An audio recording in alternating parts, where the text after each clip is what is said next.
Chapter 1. The Coming of Jesus.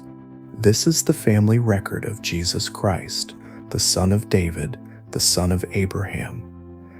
Abraham was the father of Isaac, Isaac the father of Jacob, Jacob the father of Judah and his brothers.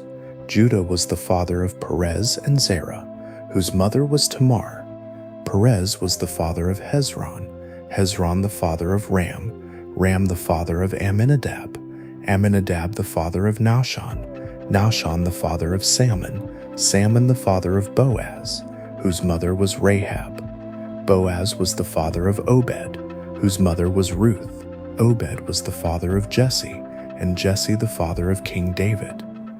David was the father of Solomon, whose mother had been Uriah's wife. Solomon was the father of Rehoboam, Rehoboam the father of Abijah, Abijah the father of Asa, Asa the father of Jehoshaphat, Jehoshaphat the father of Joram, Joram the father of Uzziah, Uzziah the father of Jotham, Jotham the father of Ahaz, Ahaz the father of Hezekiah, Hezekiah the father of Manasseh, Manasseh the father of Amon, Amon the father of Josiah, and Josiah the father of Jeconiah, and his brothers at the time of the exile to Babylon. After the exile to Babylon, Jeconiah was the father of Shealtiel, Shealtiel the father of Zerubbabel, Zerubbabel the father of Abiud, Abiud the father of Eliakim, Eliakim the father of Azor, Azor the father of Zadok, Zadok the father of Achim, Achim the father of Eliud, Eliud the father of Eleazar, Eleazar the father of Matthan, Matthan the father of Jacob, and Jacob the father of Joseph, the husband of Mary, and Mary was the mother of Jesus, who is called Christ. So there were 14 generations in all from Abraham to David, 14 from David to the exile to Babylon, and 14 from the exile to the Christ. This is how the birth of Jesus the Christ came about. His mother Mary was pledged to be married to Joseph, but before they came together, she was found to be pregnant through the Holy Spirit. Because Joseph, her husband, was faithful and did not want to expose her to public disgrace, he had in mind to divorce her quietly. But after he had considered this, an angel of the Lord appeared to him in a dream. "Joseph, son of David," the angel said, "do not be afraid to take Mary home as your wife, because what is conceived in her is from the Holy Spirit.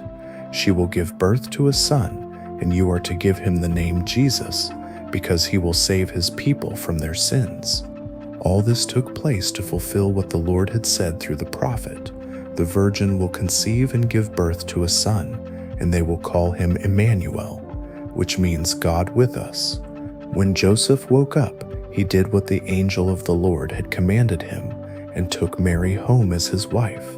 But he did not know her as his wife until she gave birth to a son, and he gave him the name Jesus.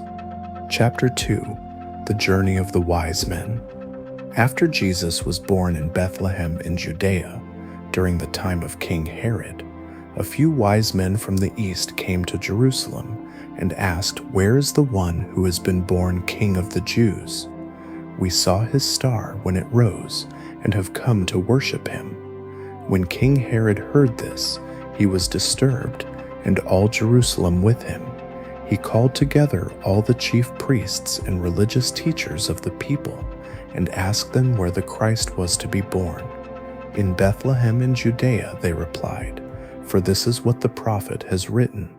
But you, Bethlehem, in the land of Judah, are by no means least among the rulers of Judah. For out of you will come a ruler who will shepherd my people Israel." Then Herod called the wise men secretly and found out from them the exact time the star had appeared. He sent them to Bethlehem and said, "Go and search carefully for the child. As soon as you find him, report to me, so that I too may go and worship him." After they had heard the king, they went on their way, and the star they had seen when it rose went ahead of them until it stopped over the place where the child was. When they saw the star, they were overjoyed. On coming to the house, they saw the child with his mother Mary, and they bowed down and worshipped him. Then they opened their treasures and presented him with gifts of gold, frankincense, and myrrh. And having been warned in a dream not to go back to Herod, they returned to their own country by another route. When they had gone, an angel of the Lord appeared to Joseph in a dream. "Get up," he said, "take the child and his mother and escape to Egypt. Stay there until I tell you, for Herod is going to search for the child to kill him." So he got up, took the child and his mother during the night, and left for Egypt, where he stayed until the death of Herod. And so was fulfilled what the Lord had said through the prophet, "Out of Egypt I called my son." When Herod realized that he had been outwitted by the wise men, he was furious. He gave orders to kill all the boys in Bethlehem and its vicinity who were 2 years old and under, in accordance with the time he had learned from the wise men. Then what was said through the prophet Jeremiah was fulfilled. "A voice is heard in Ramah, weeping and great mourning, Rachel weeping for her children, and refusing to be comforted, because they are no more." After Herod died, an angel of the Lord appeared in a dream to Joseph in Egypt and said, "Get up, take the child and his mother, and go to the land of Israel, for those who were trying to take the child's life are dead." So he got up, took the child and his mother, and went to the land of Israel. But when he heard that Archelaus was reigning in Judea in place of his father Herod, he was afraid to go there. Having been warned in a dream, he withdrew to the district of Galilee, and he went and lived in a town called Nazareth. So was fulfilled what was said through the prophets, that he would be called a Nazarene. Chapter 3. The Call to Change. In those days John the Immerser came, preaching in the wilderness of Judea and saying, "Change your hearts, for the kingdom of heaven is near." This is the one spoken of through the prophet Isaiah. A voice of one calling in the wilderness, "Tonight, prepare the way for the Lord. Make straight paths for him." And more sobiets beformen is your to the tokpol. Fair after the bathroom, John's clothes were made of camel's hair, and he had a leather belt around his waist. His food was locusts and wild honey. People went out to him from Jerusalem and all Judea and the whole region of the Jordan. Confessing their sins, they were immersed by him in the Jordan River. But when he saw many of the Pharisees and Sadducees coming to where he was immersing, he said to them, "You brood of vipers, who warned you to flee from the coming wrath? Produce fruit in keeping with a changed heart. And do not think you can say to yourselves, 'We have Abraham as our father.' I tell you that out of these stones God can raise up children for Abraham. The axe is already at the root of the trees, and every tree that does not produce good fruit will be cut down and thrown into the fire. I immerse you with water for a changed heart, but after me comes one who is more powerful than I, whose sandals I am not worthy to carry. He will immerse you with the Holy Spirit and fire. His winnowing fork is in his hand, and he will clear his threshing floor, gathering his wheat into the barn and burning up the chaff with unquenchable fire." Then Jesus came from Galilee to the Jordan to be immersed by John, but John tried to deter him. "I need to be immersed by you," he said, "and do you come to me?" Jesus replied, "Let it be so now. It is proper for us to do this to fulfill all righteousness." Then John consented. As soon as Jesus was immersed, he came up out of the water. At that moment, heaven was opened, and he saw the Spirit of God descending like a dove and alighting on him. And a voice from heaven said, "This is my Son, whom I love. With him I am well pleased." Chapter 4. The Test in the Wilderness. Then Jesus was led by the Spirit into the wilderness to be tempted by the devil. After fasting for 40 days and 40 nights, he was hungry. The tempter came to him and said, "If you are the Son of God, tell these stones to become bread." Jesus answered, "It is written, 'People do not live on bread alone, but on every word that comes from the mouth of God.'" Then the devil took him to the holy city and had him stand on the highest point of the temple. "If you are the Son of God," he said, "throw yourself down, for it is written, 'He will command his angels concerning you, and they will lift you up in their hands, so that you will not strike your foot against a stone.'" Jesus answered him, "It is also written, 'Do not put the Lord your God to the test.'" Again, the devil took him to a very high mountain and showed him all the kingdoms of the world in their splendor. "All this I will give you," he said, "if you will bow down and worship me." Jesus said to him, "Away from me, Satan, for it is written, 'Worship the Lord your God and serve him only.'" Then the devil left him, and angels came and attended him. When Jesus heard that John had been put in prison, he withdrew to Galilee. Leaving Nazareth, he went and lived in Capernaum, which was by the lake in the area of Zebulun and Naphtali, to fulfill what was said through the prophet Isaiah, "Land of Zebulun and land of Naphtali, the way of the sea, beyond the Jordan, in Galilee of the Gentiles. Edes, or the Bethingly of the Jordan, Heav, and then is Abri playing Shirat Clyde, and were hosply Clayton self, purse with a boar, before Sibilis. The people living in darkness have seen a great light. On those living in the land of the shadow of death, a light has dawned." From that time on, Jesus began to preach, "Change your hearts, for the kingdom of heaven is near." As Jesus was walking beside the Sea of Galilee, he saw two brothers, Simon called Peter and his brother Andrew. They were casting a net into the lake, for they were fishermen. "Come, follow me," Jesus said, "and I will send you out to fish for people." At once they left their nets and followed him. Going on from there, he saw two other brothers, James son of Zebedee and his brother John. They were in a boat with their father Zebedee, preparing their nets. Jesus called them, and immediately they left the boat and their father and followed him. Jesus went throughout Galilee, teaching in their synagogues, preaching the good news of the kingdom, and healing every sickness and disease among the people. News about him spread all over Syria, and people brought to him all who were ill with various diseases, those suffering severe pain, the demon-possessed, those who had seizures, and the paralyzed, and he healed them. Large crowds from Galilee, the Decapolis, Jerusalem, Judea, and the region across the Jordan followed him.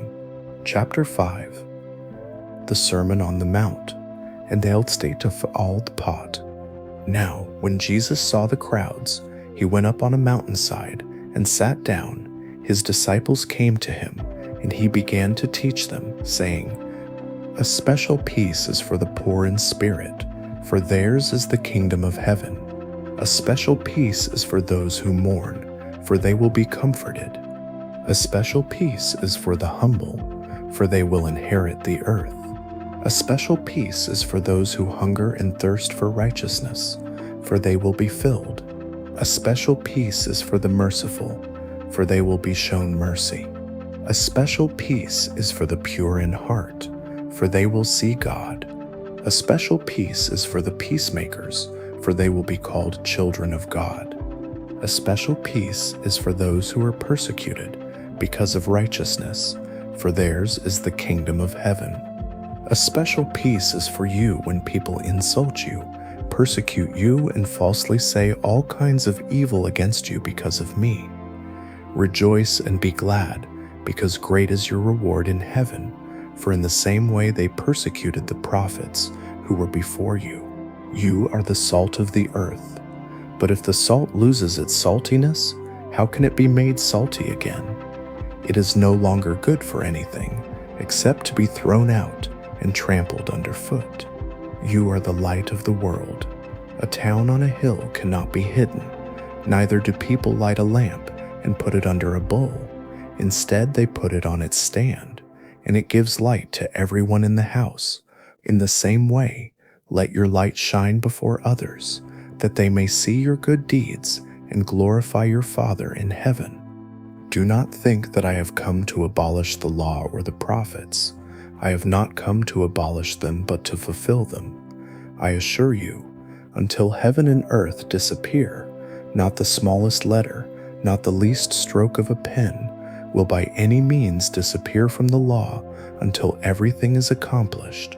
Therefore, anyone who sets aside one of the least of these commands and teaches others to do the same will be called least in the kingdom of heaven, but whoever practices and teaches these commands will be called great in the kingdom of heaven. For I tell you that unless your righteousness surpasses that of the Pharisees and the religious teachers, you will certainly not enter the kingdom of heaven. You have heard that it was said to the people long ago, "You shall not murder, and anyone who murders will be subject to judgment." But I tell you that anyone who is angry with a brother or sister will be subject to judgment. Again, anyone who says to a brother or sister, "You good for nothing," will be subject to the court, and anyone who says, "You fool," will be subject to the fire of hell. Therefore, if you are offering your gift at the altar, and there remember that your brother or sister has something against you, leave your gift there in front of the altar. First go and be reconciled to them, then come and offer your gift. Settle matters quickly with your adversary who is taking you to court. Do it while you are still together on the way, or your adversary may hand you over to the judge, and the judge to the officer, and you may be thrown into prison.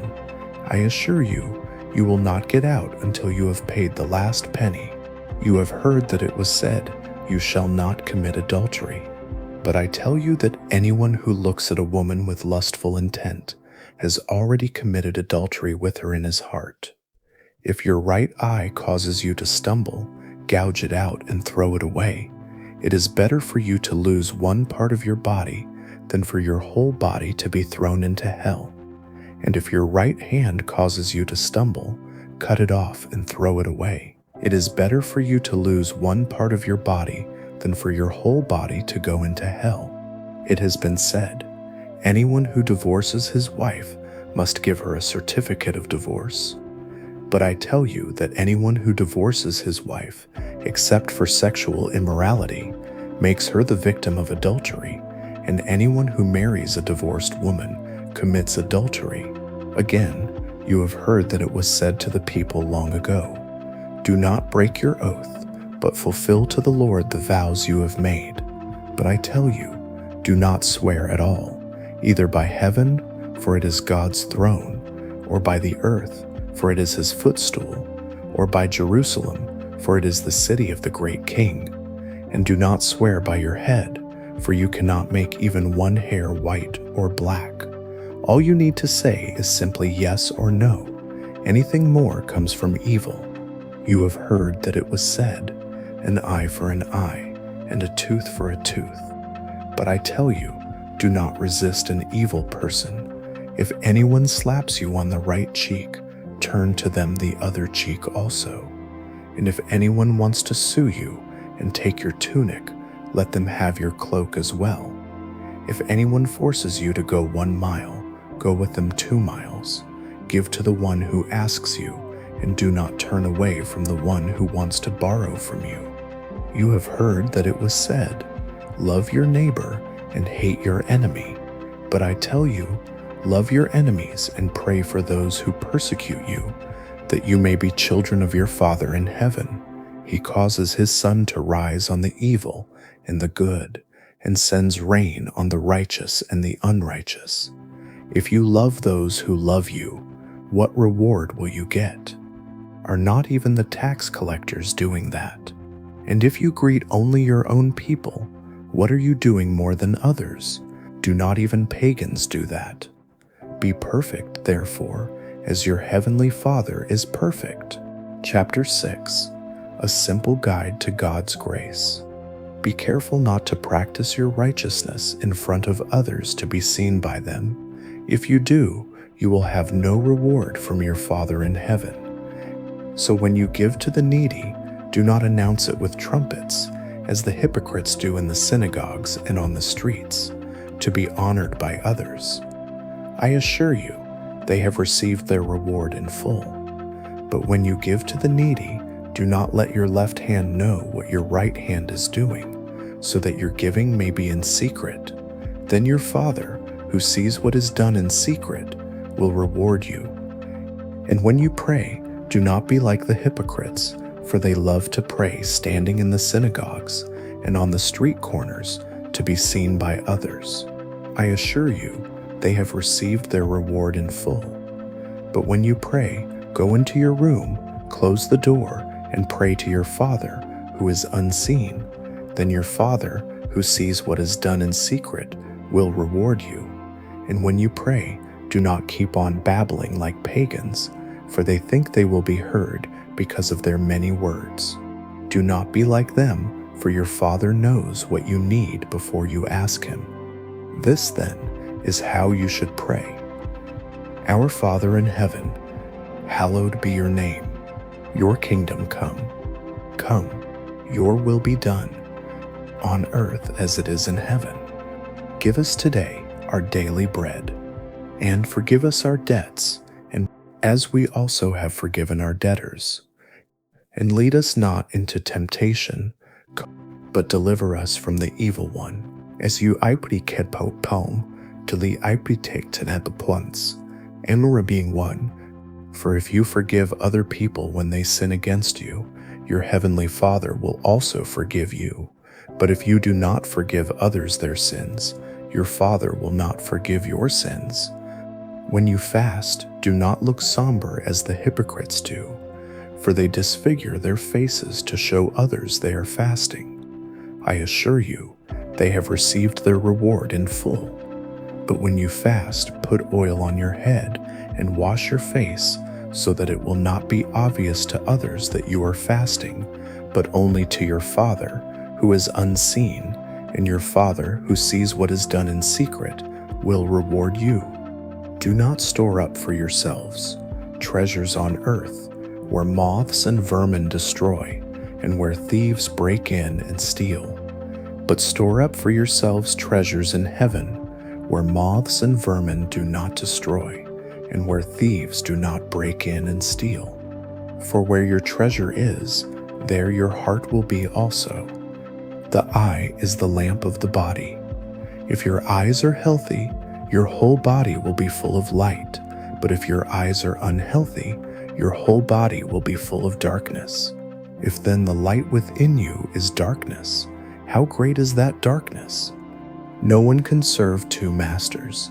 Either you will hate the one and love the other, or you will be devoted to the one and despise the other.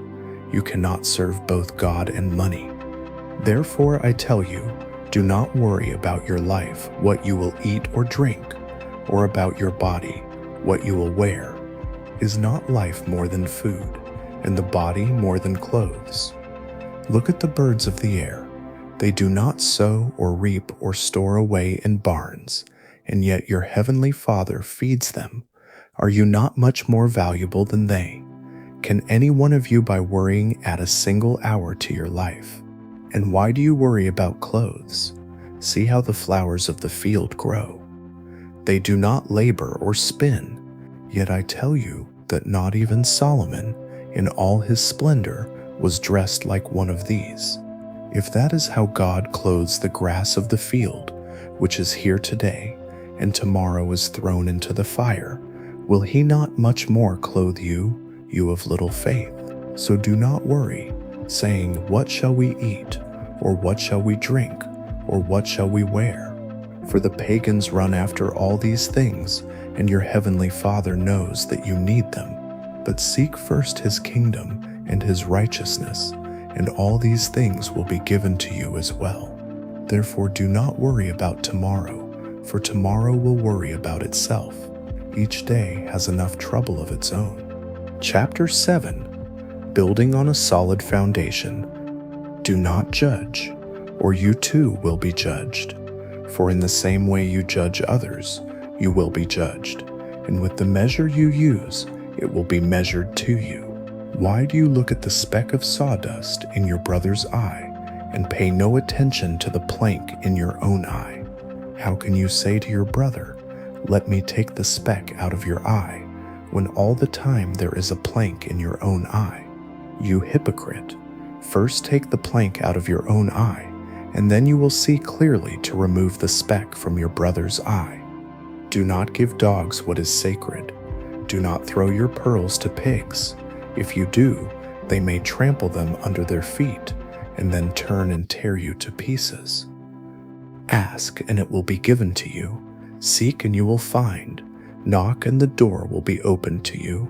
For everyone who asks receives, the one who seeks finds, and to the one who knocks the door will be opened. Which of you, if your son asks for bread, will give him a stone? Or if he asks for a fish, will give him a snake? If you then, though you are evil, know how to give good gifts to your children, how much more will your Father in heaven give good gifts to those who ask him? So in everything, do to others what you would have them do to you. For this sums up the law and the prophets. Enter through the narrow gate, for wide is the gate, and broad is the road that leads to destruction, and many enter through it. But small is the gate, and narrow is the road that leads to life, and only a few find it. Watch out for false prophets. They come to you in sheep's clothing, but inwardly they are ferocious wolves. By their fruit you will recognize them. Do people pick grapes from thorn bushes, or figs from thistles? Likewise, every good tree bears good fruit, but a bad tree bears bad fruit. A good tree cannot bear bad fruit, and a bad tree cannot bear good fruit. Every tree that does not bear good fruit is cut down and thrown into the fire. Thus, by their fruit you will recognize them. Not everyone who says to me, 'Lord, Lord,' will enter the kingdom of heaven, but only the one who does the will of my Father who is in heaven. Many will say to me on that day, 'Lord, Lord, did we not prophesy in your name, and in your name drive out demons, and in your name perform many miracles?' Then I will tell them plainly, 'I never knew you. Away from me, you evildoers.' Therefore everyone who hears these words of mine and puts them into practice is like a wise man who built his house on the rock. The rain came down, the streams rose, and the winds blew and beat against that house, yet it did not fall, because it had its foundation on the rock. But everyone who hears these words of mine and does not put them into practice is like a foolish man who built his house on sand. The rain came down, the streams rose, and the winds blew and beat against that house, and it fell with a great crash." When Jesus had finished saying these things, the crowds were amazed at his teaching, because he taught as one who had authority, and not as their religious teachers. Chapter 8, The Power of Faith. As Jesus came down from the mountain, large crowds followed him. A man with a skin disease knelt before him, saying, "Lord, if you are willing, you can make me clean." Jesus reached out and touched him. "I am willing," he said, "be clean." Immediately the man was healed. Jesus then told him, "Don't tell anyone, but go show yourself to the priest and offer the gift Moses commanded as proof to them." Later, a Roman officer came to Jesus, pleading for help. "Lord," he said, "my servant is at home, paralyzed and in terrible pain." Jesus replied, "I will come and heal him." But the officer answered, "Lord, I am not worthy to have you come under my roof. Just say the word, and my servant will be healed. I know this because I am under authority, and I have soldiers under me. I tell one, 'Go,' and he goes, and I tell another, 'Come,' and he comes." When Jesus heard this, he was amazed. "I tell you the truth, I have not found such great faith anywhere in Israel," he said. "And I tell you that many will come from the east and west to sit with Abraham, Isaac, and Jacob in the kingdom of heaven, but those who think they belong there will be thrown into the darkness outside. Then Jesus said to the officer, "Go, let it be done, just as you believed it would." And at that very moment, the servant was healed. When Jesus entered Peter's house, he found Peter's mother-in-law in bed with a fever. He touched her hand, and the fever left her. She immediately got up and began to serve them. That evening, many people who were possessed by demons were brought to Jesus, and he cast out the spirits with a single word. He also healed all who were sick. This was to fulfill what the prophet Isaiah had said. He took up our weaknesses and carried our diseases. As Jesus prepared to cross the lake, a religious scholar came to him, saying, "Teacher, I will follow you wherever you go." Jesus replied, "Foxes have dens, and birds have nests, but the Son of Man has no place to lay his head." Another disciple said, "Lord, let me first go and bury my father." But Jesus told him, "Follow me, and let the spiritually dead bury their own dead." Then Jesus got into a boat, and his disciples followed him. Suddenly, a violent storm arose on the lake, with waves crashing over the boat. But Jesus was sleeping. The disciples woke him, shouting, "Lord, save us, we're going to drown." He replied, "Why are you so afraid, you of little faith?" Then he got up, rebuked the winds and the waves, and there was a great calm. The men were astonished and asked, "What kind of man is this? Even the winds and the sea obey him." When they arrived on the other side, in the country of the Gadarenes, 2 men possessed by demons came out of the tombs to meet him. They were so violent that no one could pass that way. They shouted, "What do you want with us, Son of God? Have you come here to torment us before the appointed time?" A large herd of pigs was feeding nearby, and the demons begged him, "If you cast us out, send us into the herd of pigs." He said to them, "Go." So the demons left the men and went into the pigs. The entire herd rushed down the steep bank into the lake and drowned. The herdsmen fled to the town and told everyone what had happened to the men and the pigs. The whole town came out to meet Jesus, and when they saw him, they begged him to leave their region. Chapter 9. Healing and Forgiveness. Jesus got back into the boat, crossed the lake, and returned to his own town. Some men brought him a paralyzed man on a mat. When Jesus saw their faith, he said to the man, "Take courage, son, your sins are forgiven." Some of the religious scholars thought to themselves, "This man is blaspheming." But Jesus knew what they were thinking and asked, "Why do you have such evil thoughts? Which is easier to say, 'Your sins are forgiven,' or 'Get up and walk'?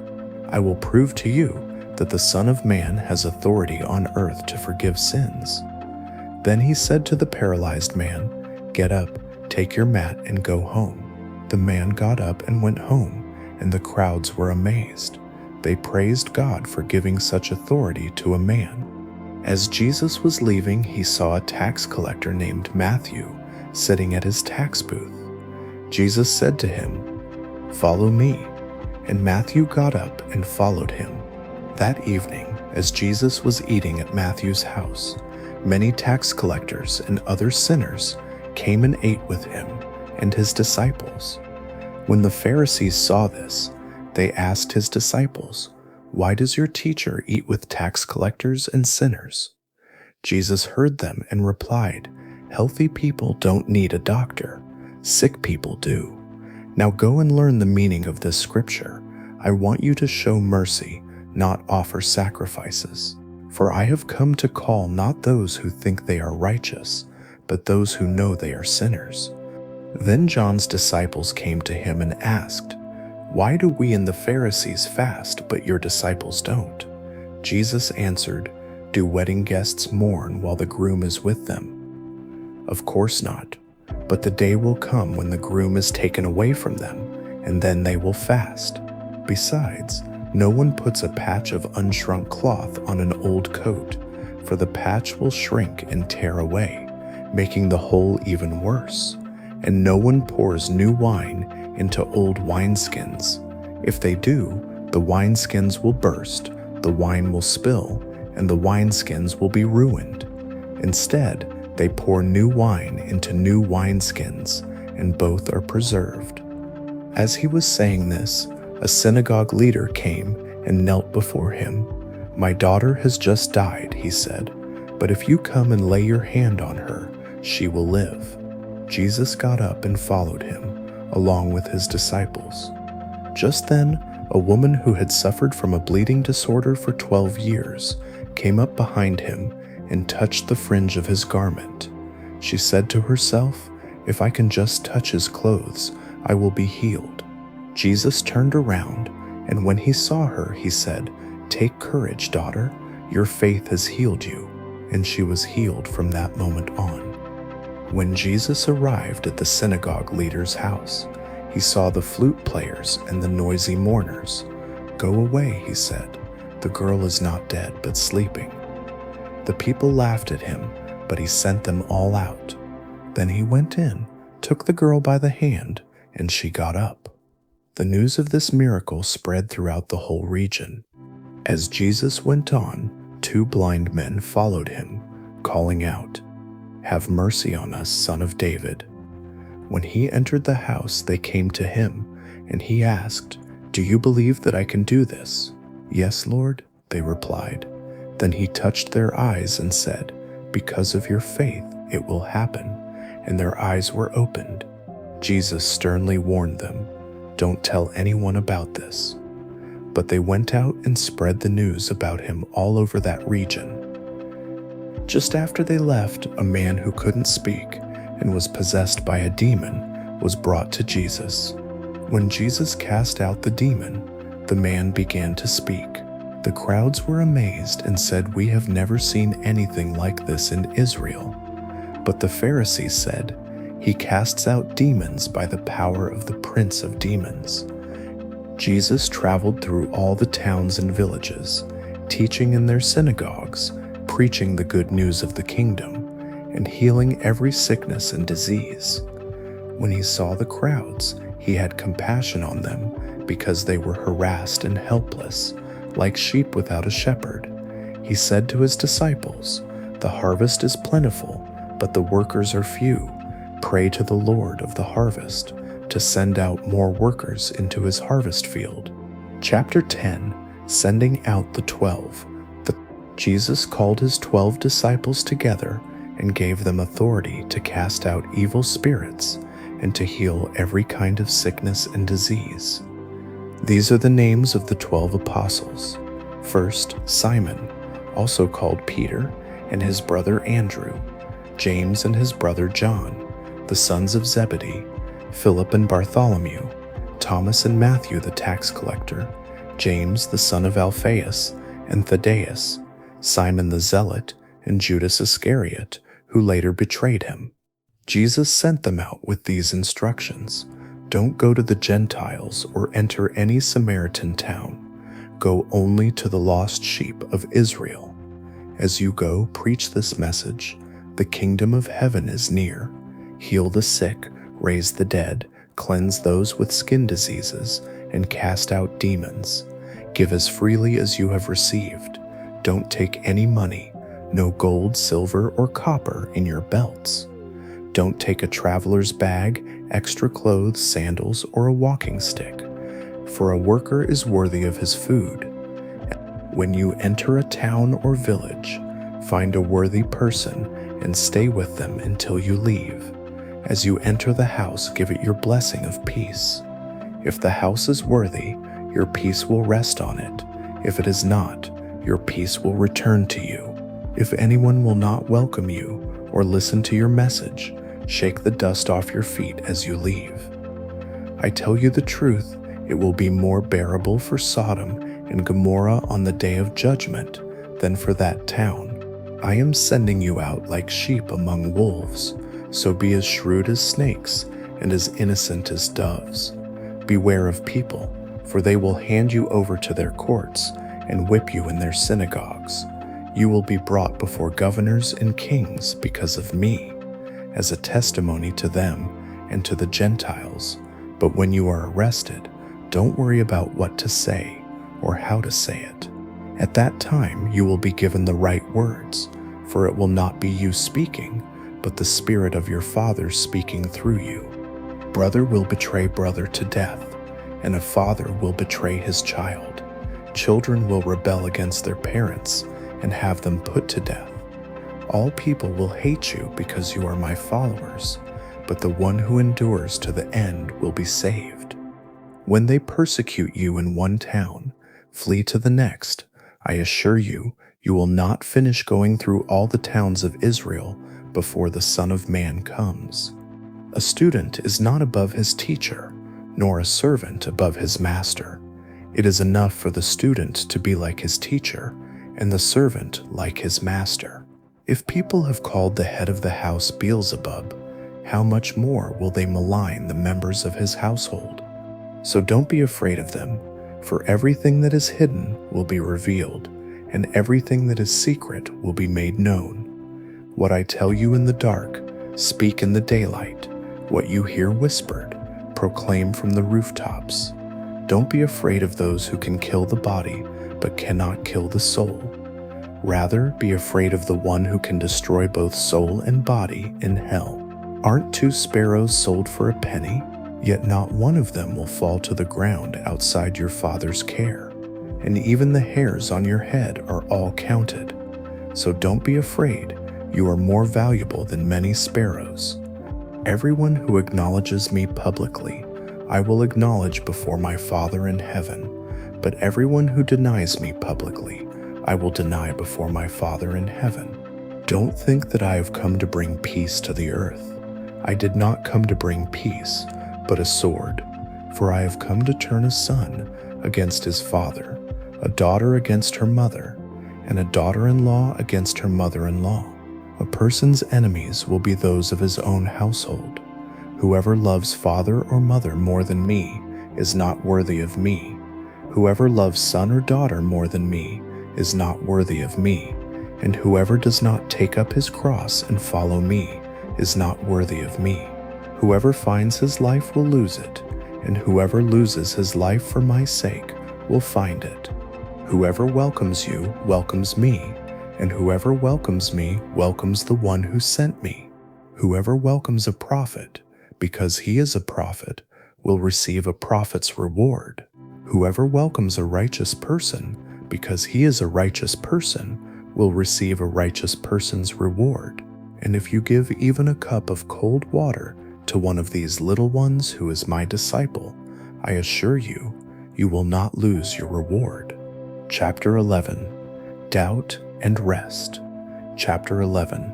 Doubt and Rest. Chapter 11. And rest afak. Chapter 11. Duikats tuai, talk and rest. After Jesus had finished instructing his 12 disciples, he went on to teach and preach in the towns of Galilee.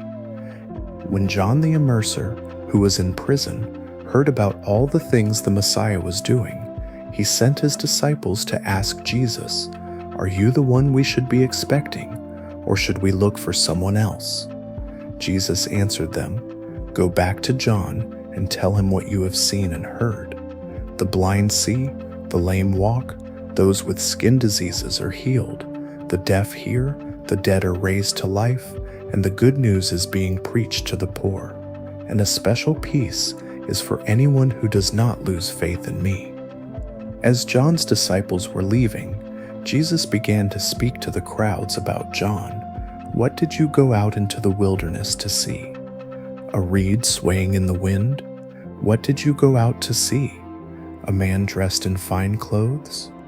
No, those who wear fine clothes live in kings' palaces. What did you go out to see? A prophet? Yes, I tell you, and more than a prophet. John is the one about whom the scriptures say, 'Look, I am sending my messenger ahead of you, and he will prepare your way.' I tell you the truth, of all who have ever lived, none is greater than John the Immerser. Yet even the least person in the kingdom of heaven is greater than he is. From the time of John the Immerser until now, The kingdom of heaven has been forcefully advancing, and forceful people are trying to seize it. For all the prophets and the law prophesied until John. And if you are willing to accept it, he is the Elijah who was to come. Anyone with ears to hear should listen and understand."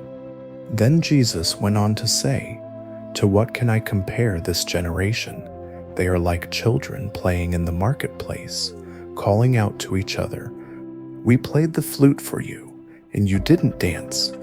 We sang a funeral song, and you didn't mourn.' For John came neither eating nor drinking, and they said, 'He has a demon.' The Son of Man came eating and drinking, and they said, 'He's a glutton and a drunkard, a friend of tax collectors and sinners.'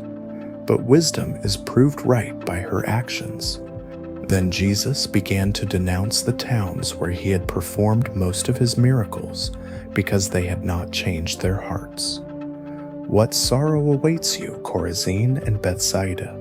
For if the miracles I did in you had been done in Tyre and Sidon, their people would have turned to God long ago in mourning. I tell you, it will be more bearable for Tyre and Sidon on the day of judgment than for you. And you, Capernaum, will you be lifted up to heaven? No, you will be brought down to the depths of hell. For if the miracles I did in you had been done in Sodom, it would still be here today.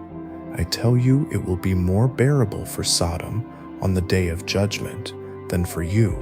At that time, Jesus said, "O Father, Lord of heaven and earth, thank you for hiding these things from those who think they are wise, and for revealing them to little children. Yes, Father, for that is what pleased you. My Father has given me all things. No one knows the Son except the Father, and no one knows the Father except the Son, and those to whom the Son chooses to reveal him. Come to me, all of you who are weary and carry heavy burdens, and I will give you rest. Take my yoke upon you. Let me teach you, because I am humble and gentle at heart, and you will find rest for your souls. For my yoke is easy to bear, and the burden I give you is light." Chapter 12, Sabbath, Signs, and Blasphemy. At that time, Jesus was walking through the grain fields on the Sabbath. His disciples were hungry, and they began to pick heads of grain and eat them. When the Pharisees saw this, they said to him, "Look, your disciples are doing what is unlawful on the Sabbath." Jesus replied, "Haven't you read what David did when he and his companions were hungry? He entered the house of God and ate the consecrated bread, which was only for the priests, and gave some to his companions. Haven't you read in the law that on the Sabbath the priests in the temple do not follow the Sabbath regulations and yet are innocent? I tell you that something greater than the temple is here. If you had known what these words mean, 'I desire mercy, not sacrifice,' you would not have condemned the innocent, for the Son of Man is Lord of the Sabbath." Then he left and went into their synagogue. A man with a shriveled hand was there, and they asked Jesus, "Is it lawful to heal on the Sabbath?" They were hoping to accuse him. He said to them, "If one of you had a sheep fall into a pit on the Sabbath, would you not take hold of it and lift it out? A person is more valuable than a sheep, so it is lawful to do good on the Sabbath." Then he said to the man, "Stretch out your hand." He stretched it out, and it was completely restored, just like the other one. But the Pharisees went out and began to plot how they might kill Jesus. Jesus knew what they were doing and withdrew from that place. Many people followed him, and he healed them all, but he warned them not to tell others who he was. This fulfilled the words of the prophet Isaiah. "Here is my servant, whom I have chosen, my beloved, in whom my soul delights. I will put my spirit on him, and he will proclaim justice to the nations. He will not quarrel or cry out. No one will hear his voice in the streets. He will not break a bent reed or extinguish a smoldering wick until he leads justice to victory. and in his name the nations will hope."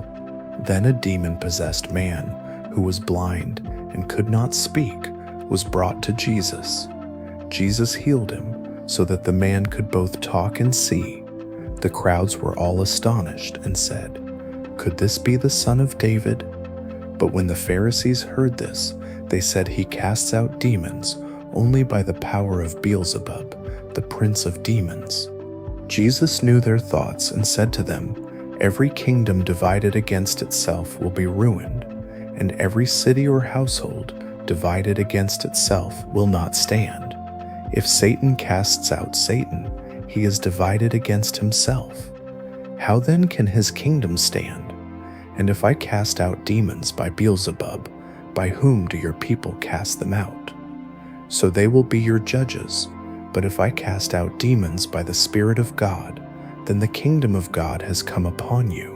How can anyone enter a strong man's house and steal his possessions unless he first ties up the strong man? Then he can plunder his house. Whoever is not with me is against me, and whoever does not gather with me scatters. Therefore I tell you, every sin and blasphemy will be forgiven, but blasphemy against the Spirit will not be forgiven. Anyone who speaks a word against the Son of Man will be forgiven, but anyone who speaks against the Holy Spirit will not be forgiven, either in this age or in the age to come.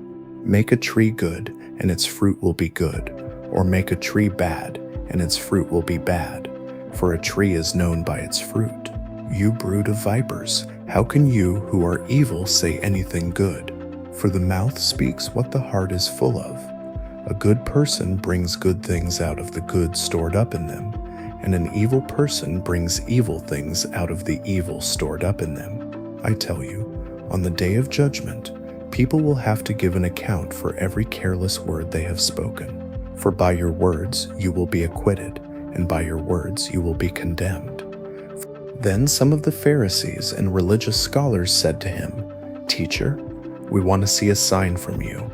He answered, "An evil and unfaithful generation seeks a sign, but no sign will be given to it except the sign of the prophet Jonah.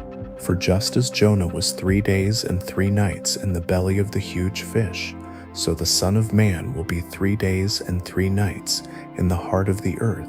The men of Nineveh will stand up at the judgment with this generation and condemn it, because they turned to God when they heard Jonah's preaching, and now something greater than Jonah is here. The queen of the south will rise up at the judgment with this generation and condemn it, because she came from the ends of the earth to hear the wisdom of Solomon, and now something greater than Solomon is here. When an evil spirit comes out of a person, it goes through arid places seeking rest and does not find it. Then it says, 'I will return to the house I left.'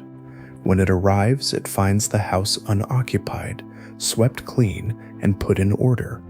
Then it goes and takes 7 other spirits more wicked than itself, and they go in and live there. And the final condition of that person is worse than the first. That is how it will be with this evil generation." While Jesus was still speaking to the crowds, his mother and brothers came and stood outside, wanting to speak to him. Someone told him, "Your mother and brothers are standing outside, asking to speak to you." He replied to the person, "Who is my mother? Who are my brothers?" Then he pointed to his disciples and said, "Here are my mother and my brothers. For whoever does the will of my Father in heaven is my brother, my sister, and my mother." Chapter 13. Parables of the Kingdom. That same day, Jesus went out of the house and sat by the lake. Such large crowds gathered around him that he got into a boat and sat down, while all the people stood on the shore. Then he told them many things in parables, saying, "A farmer went out to sow his seed. As he was scattering the seed, some fell along the path, and the birds came and ate it up. Some fell on rocky places where there was not much soil. It sprang up quickly, but since it had no deep root, the sun scorched it, and it withered. Other seed fell among thorns, which grew up and choked the plants. But some seed fell on good soil, where it produced a crop 160 or 30 times what was sown. Anyone with ears to hear should listen and understand. His disciples came and asked him, "Why do you speak to the people in parables?" He replied, "The secrets of the kingdom of heaven have been given to you, but not to them. For whoever has will be given more, and they will have plenty. But whoever does not have, even what they have will be taken from them. This is why I speak to them in parables. They see, but do not perceive, and they hear, but do not listen or understand." This fulfills the prophecy of Isaiah. You will be ever hearing, but never understanding. You will be ever seeing, but never perceiving. For this people's heart has become calloused. They hardly hear with their ears, and they have closed their eyes. Otherwise they might see with their eyes, hear with their ears, understand with their hearts, and turn, and I would heal them. But a special peace is for you, because your eyes see and your ears hear. I tell you the truth, many prophets and righteous people longed to see what you see, but they didn't see it, and to hear what you hear, but they didn't hear it. Now listen to the meaning of the parable of the sower. When anyone hears the message about the kingdom and does not understand it, the evil one comes and snatches away what was sown in their heart. This is the seed sown along the path. The seed that fell on rocky places is the one who hears the word, and at once receives it with joy. But since they have no root, they last only a short time. When trouble or persecution comes because of the word, they quickly fall away. The seed that fell among the thorns is the one who hears the word, but the worries of this life and the deceitfulness of wealth choke the word, making it unfruitful. But the seed that fell on good soil is the one who hears the word and understands it. This is the one who produces a crop yielding 160 or 30 times what was sown. He told them another parable. The kingdom of heaven is like a man who sowed good seed in his field. But while everyone was sleeping, his enemy came and sowed weeds among the wheat and went away. When the wheat sprouted and formed heads, then the weeds also appeared. The owner's servants came to him and said, "Sir, didn't you sow good seed in your field? Where did all these weeds come from?" He answered, "An enemy did this." The servants asked, "Do you want us to go and pull them up?" "No," he replied, "because as you gather the weeds, you might uproot the wheat with them. Let both grow together until the harvest. At that time, I will tell the harvesters, 'First collect the weeds and tie them in bundles to be burned, then gather the wheat and bring it into my barn.'" He told them another parable. The kingdom of heaven is like a mustard seed, which a man took and planted in his field. Though it is the smallest of all seeds, yet when it grows, it is the largest of garden plants and becomes a tree, so that the birds come and perch in its branches. He told them still another parable. The kingdom of heaven is like yeast that a woman took and mixed into about 60 pounds of flour until it worked its way through all the dough. Jesus spoke all these things to the crowds in parables. He did not say anything to them without using a parable. This was to fulfill what was spoken through the prophet. "I will open my mouth in parables. I will utter things hidden since the creation of the world." Then Jesus sent the crowds away and went into the house. His disciples came to him and said, "Explain to us the parable of the weeds in the field." He answered, "The one who sowed the good seed is the Son of Man. The field is the world, and the good seed stands for the children of the kingdom. The weeds are the children of the evil one, and the enemy who sows them is the devil. The harvest is the end of the age, and the harvesters are angels. As the weeds are gathered and burned in the fire, so it will be at the end of the age. The Son of Man will send out his angels, and they will pull out of his kingdom everything that causes sin and all who do evil. They will throw them into the blazing furnace, where there will be weeping and gnashing of teeth. Then the righteous will shine like the sun in the kingdom of their Father. Anyone with ears to hear should listen and understand. The kingdom of heaven is like treasure hidden in a field. When a man found it, he hid it again, and then in his joy went and sold everything he had and bought that field. Again, the kingdom of heaven is like a merchant looking for fine pearls. When he found one of great value, he went away and sold everything he had and bought it. Again, the kingdom of heaven is like a net that was let down into the lake and caught all kinds of fish. When it was full, the fishermen pulled it up on the shore. Then they sat down and sorted the good fish into baskets, but threw the bad ones away. That is how it will be at the end of the age. The angels will come and separate the wicked from the righteous and throw the wicked into the blazing furnace, where there will be weeping and gnashing of teeth. Have you understood all these things? Jesus asked. Yes, they replied. He said to them, Therefore every teacher of the law who has become a disciple in the kingdom of heaven is like the owner of a house who brings out of his storeroom new treasures as well as old. When Jesus had finished these parables, he moved on from there. Coming to his hometown, he began teaching in their synagogue, and everyone was amazed. Where did this man get this wisdom and these miraculous powers? They asked. Isn't this the carpenter's son? Isn't his mother's name Mary? And aren't his brothers James, Joseph, Simon, and Judas?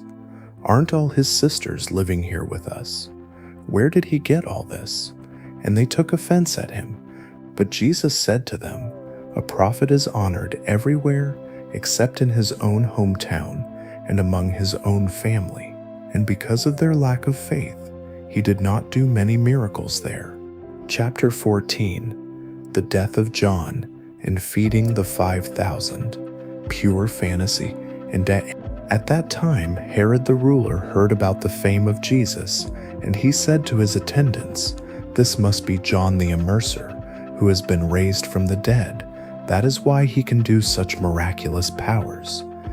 For Herod had arrested John, bound him, and put him in prison because of Herodias, the wife of his brother Philip. John had been telling Herod, It is not lawful for you to have her.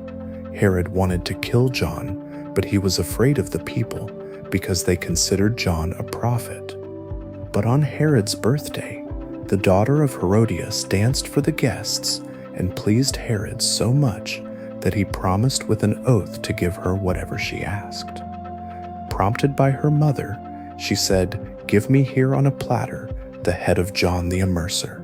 The king was distressed, but because of his oath and his guests, he commanded that her request be granted. He sent and had John beheaded in the prison. His head was brought on a platter and given to the girl, who carried it to her mother.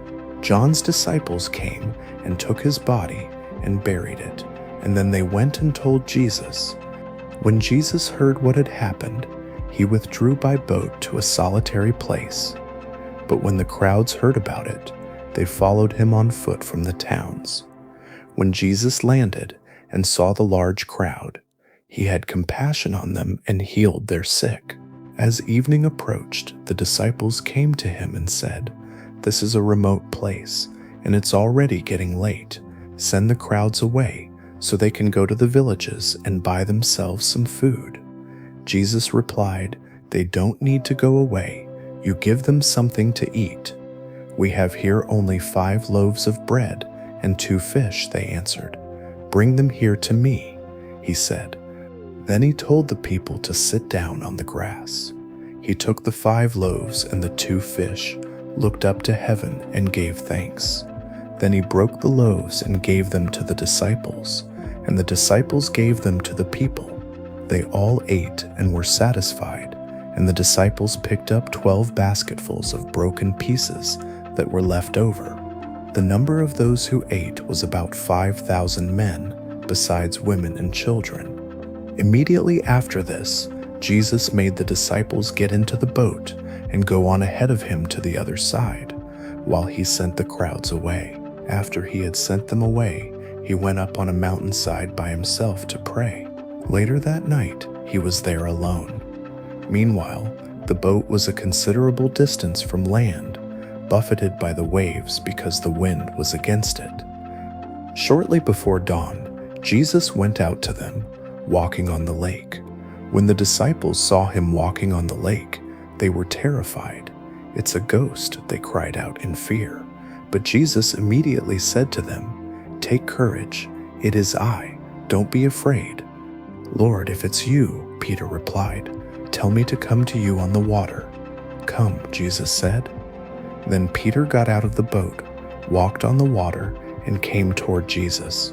But when he saw the wind, he was afraid, and beginning to sink, cried out, "Lord, save me." Immediately Jesus reached out his hand and caught him. "You of little faith," he said, "why did you doubt?" And when they climbed into the boat, the wind died down. Then those who were in the boat worshipped him, saying, "Truly you are the Son of God." When they had crossed over, they landed at Gennesaret, and when the people there recognized Jesus, they sent word throughout the surrounding country.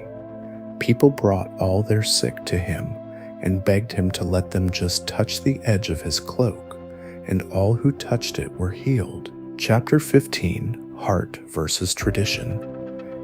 One day, some Pharisees and religious teachers came to Jesus from Jerusalem. They asked, "Why do your disciples break our ancient traditions? They don't wash their hands before they eat." Jesus replied, "And why do you break the commandment of God for the sake of your tradition?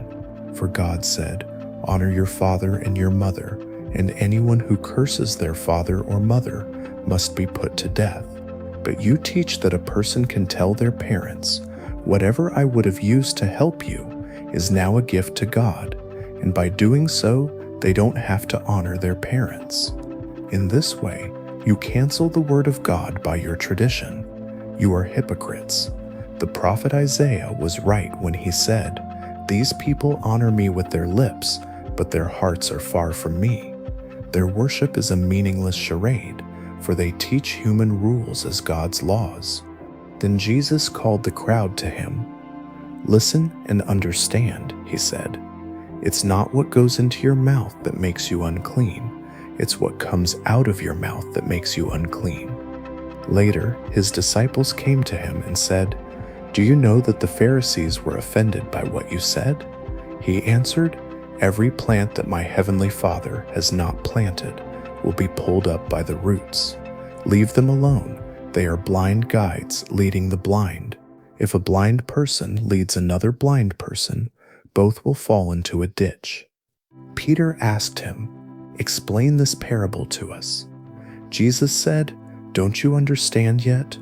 Everything that goes into your mouth passes through your body and is gone, but the words that come out of your mouth come from your heart, and those are the things that make you unclean. For out of the heart come evil thoughts, murder, adultery, sexual immorality, theft, lying, and slander. These are what make a person unclean. Eating with unwashed hands doesn't make you unclean." Jesus then left that place and went to the region of Tyre and Sidon. A Canaanite woman from that area came to him crying out, "Lord, Son of David, have mercy on me. My daughter is terribly troubled by a demon." But Jesus did not answer her. The disciples came and urged him, "Send her away, for she keeps shouting at us." He answered, "I was sent only to the lost sheep of Israel." But she came and knelt before him, saying, "Lord, help me." He replied, "It is not right to take the children's bread and throw it to the dogs." "Yes, Lord," she said, "but even the dogs eat the crumbs that fall from their master's table." Jesus was moved. "Woman, you have great faith," he said. "Your request is granted." And at that very moment, her daughter was healed. Jesus went on and came along the Sea of Galilee. He went up on a mountainside and sat down. Great crowds came to him, bringing the lame, the blind, the disabled, the mute, and many others. They laid them at his feet, and he healed them all. The people were amazed when they saw the mute speaking, the disabled made whole, the lame walking, and the blind seeing. They praised the God of Israel. Jesus called his disciples and said, "I have compassion on these people. They have been with me for 3 days and have nothing to eat. I don't want to send them away hungry, or they may faint on the way." The disciples answered, "Where in this remote place can we get enough bread to feed such a crowd? How many loaves do you have?" Jesus asked. 7, they replied, "and a few small fish." He told the crowd to sit down on the ground. Then he took the 7 loaves and the fish, and after giving thanks, he broke them and gave them to his disciples, and they in turn gave them to the people. They all ate and were satisfied. Afterward, the disciples picked up 7 large baskets of leftover food. There were 4,000 men who ate, besides women and children. After sending the crowds away, Jesus got into the boat and went to the region of Magadan. Chapter 16, The Rock of Faith. The Pharisees and Sadducees came to Jesus and asked him to show them a miraculous sign from heaven to prove his authority. He replied, "You can look at the sky and say, 'Red sky at night, sailors' delight, and in the morning, red and gloomy, a storm is coming.' You know how to interpret the appearance of the sky, but you can't interpret the signs of the times? An evil and unfaithful generation demands a sign, but no sign will be given except the sign of Jonah." Then he left them and went away. When the disciples crossed to the other side of the lake, they realized they had forgotten to bring any bread. Jesus told them, "Be careful and beware of the yeast of the Pharisees and Sadducees." They began to discuss this among themselves, thinking, "He's saying this because we forgot to bring bread." Jesus, knowing their thoughts, said, "Why are you talking about not having bread? You have little faith. Don't you understand yet? Don't you remember the 5 loaves for the 5,000, and how many basketfuls you gathered, or the 7 loaves for the 4,000, and how many basketfuls you collected? How is it you don't understand that I wasn't talking about bread? Beware of the yeast of the Pharisees and Sadducees." Then they understood that he was not telling them to beware of bread yeast, but of their teachings. Jesus then went to the region of Caesarea Philippi and asked his disciples, "Who do people say the Son of Man is?" They replied, "Some say John the Immerser, others say Elijah, and still others, Jeremiah, or one of the prophets." Then he asked them, "But who do you say I am?" Simon Peter answered, "You are the Christ, the Son of the living God." Jesus said, "A special peace is for you, Simon, son of Jonah, for this was not revealed to you by a human being, but by my Father in heaven. And I tell you that you are Peter, and on this rock I will build my church, and the gates of hell will not overcome it. I will give you the keys of the kingdom of heaven. Whatever you bind on earth will be bound in heaven, and whatever you loose on earth will be loosed in heaven." Then he ordered his disciples not to tell anyone that he was the Christ. From that time on, Jesus began to explain to his disciples that he must go to Jerusalem and suffer many things at the hands of the elders, the chief priests, and the religious teachers, and that he must be killed, and on the 3rd day be raised to life. Peter took him aside and began to rebuke him. "Never, Lord," he said, "this shall never happen to you." Jesus turned and said to Peter, "Get behind me, Satan. You are a stumbling block to me. You do not have in mind the things of God, but the things of people." Then Jesus said to his disciples, "If any of you wants to be my follower, you must deny yourself, take up your cross, and follow me. For whoever wants to save their life will lose it, but whoever loses their life for me will find it. What good is it for someone to gain the whole world, yet forfeit their soul? Or what can anyone give in exchange for their soul?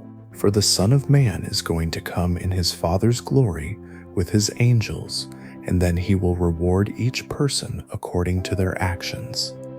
I tell you the truth, some who are standing here will not experience death before they see the Son of Man coming in his kingdom.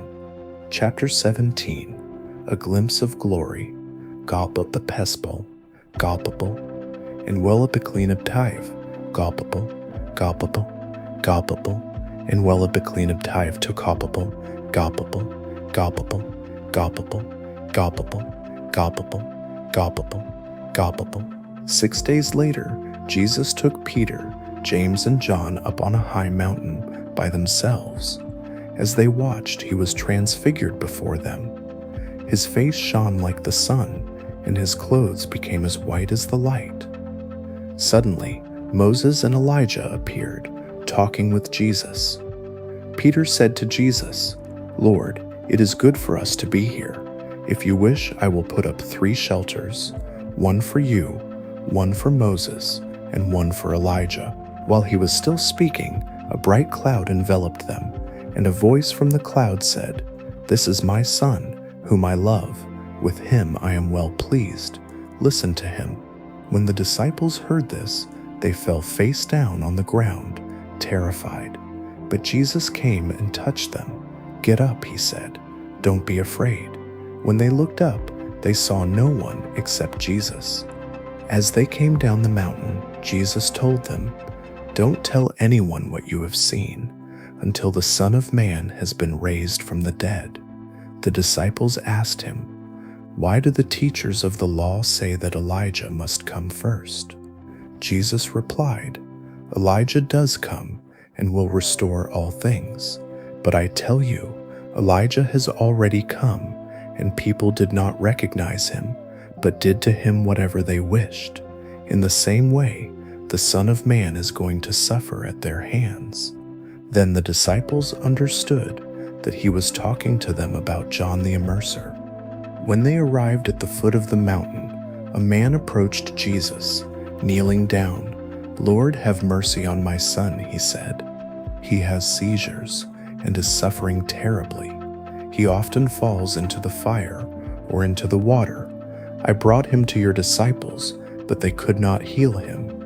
Jesus replied, "O unfaithful and perverse generation, how long shall I be with you? How long shall I put up with you?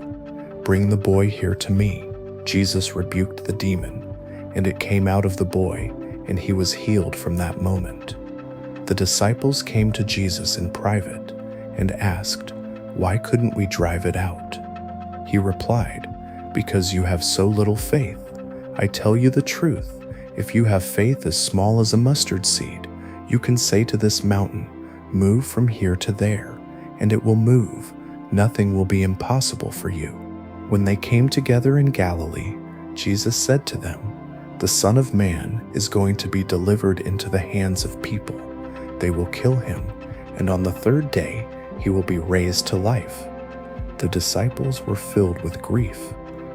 After they arrived in Capernaum, the collectors of the temple tax came to Peter and asked, "Doesn't your teacher pay the temple tax?" "Yes, he does," Peter replied. When Peter came into the house, Jesus was already speaking. "What do you think, Simon?" he asked. "From whom do the kings of the earth collect customs and taxes? From their own children or from others?" "From others," Peter answered. Jesus said, "Then the children are exempt. But so that we don't cause offense, go to the lake and throw out your line. Take the first fish you catch, open its mouth, and you will find a 4-drachma coin. Take it and give it to them for my tax and yours." Chapter 18. The greatest in the kingdom. At that time, the disciples came to Jesus and asked, "Who is the greatest in the kingdom of heaven?"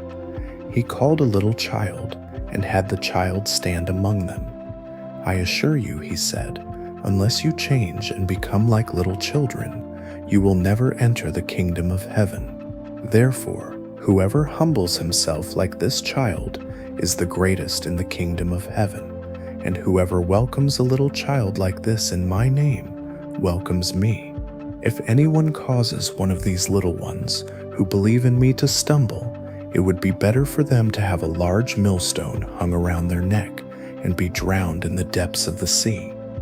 What sorrow awaits the world because of these stumbling blocks? They are necessary, but what sorrow awaits the person through whom they come?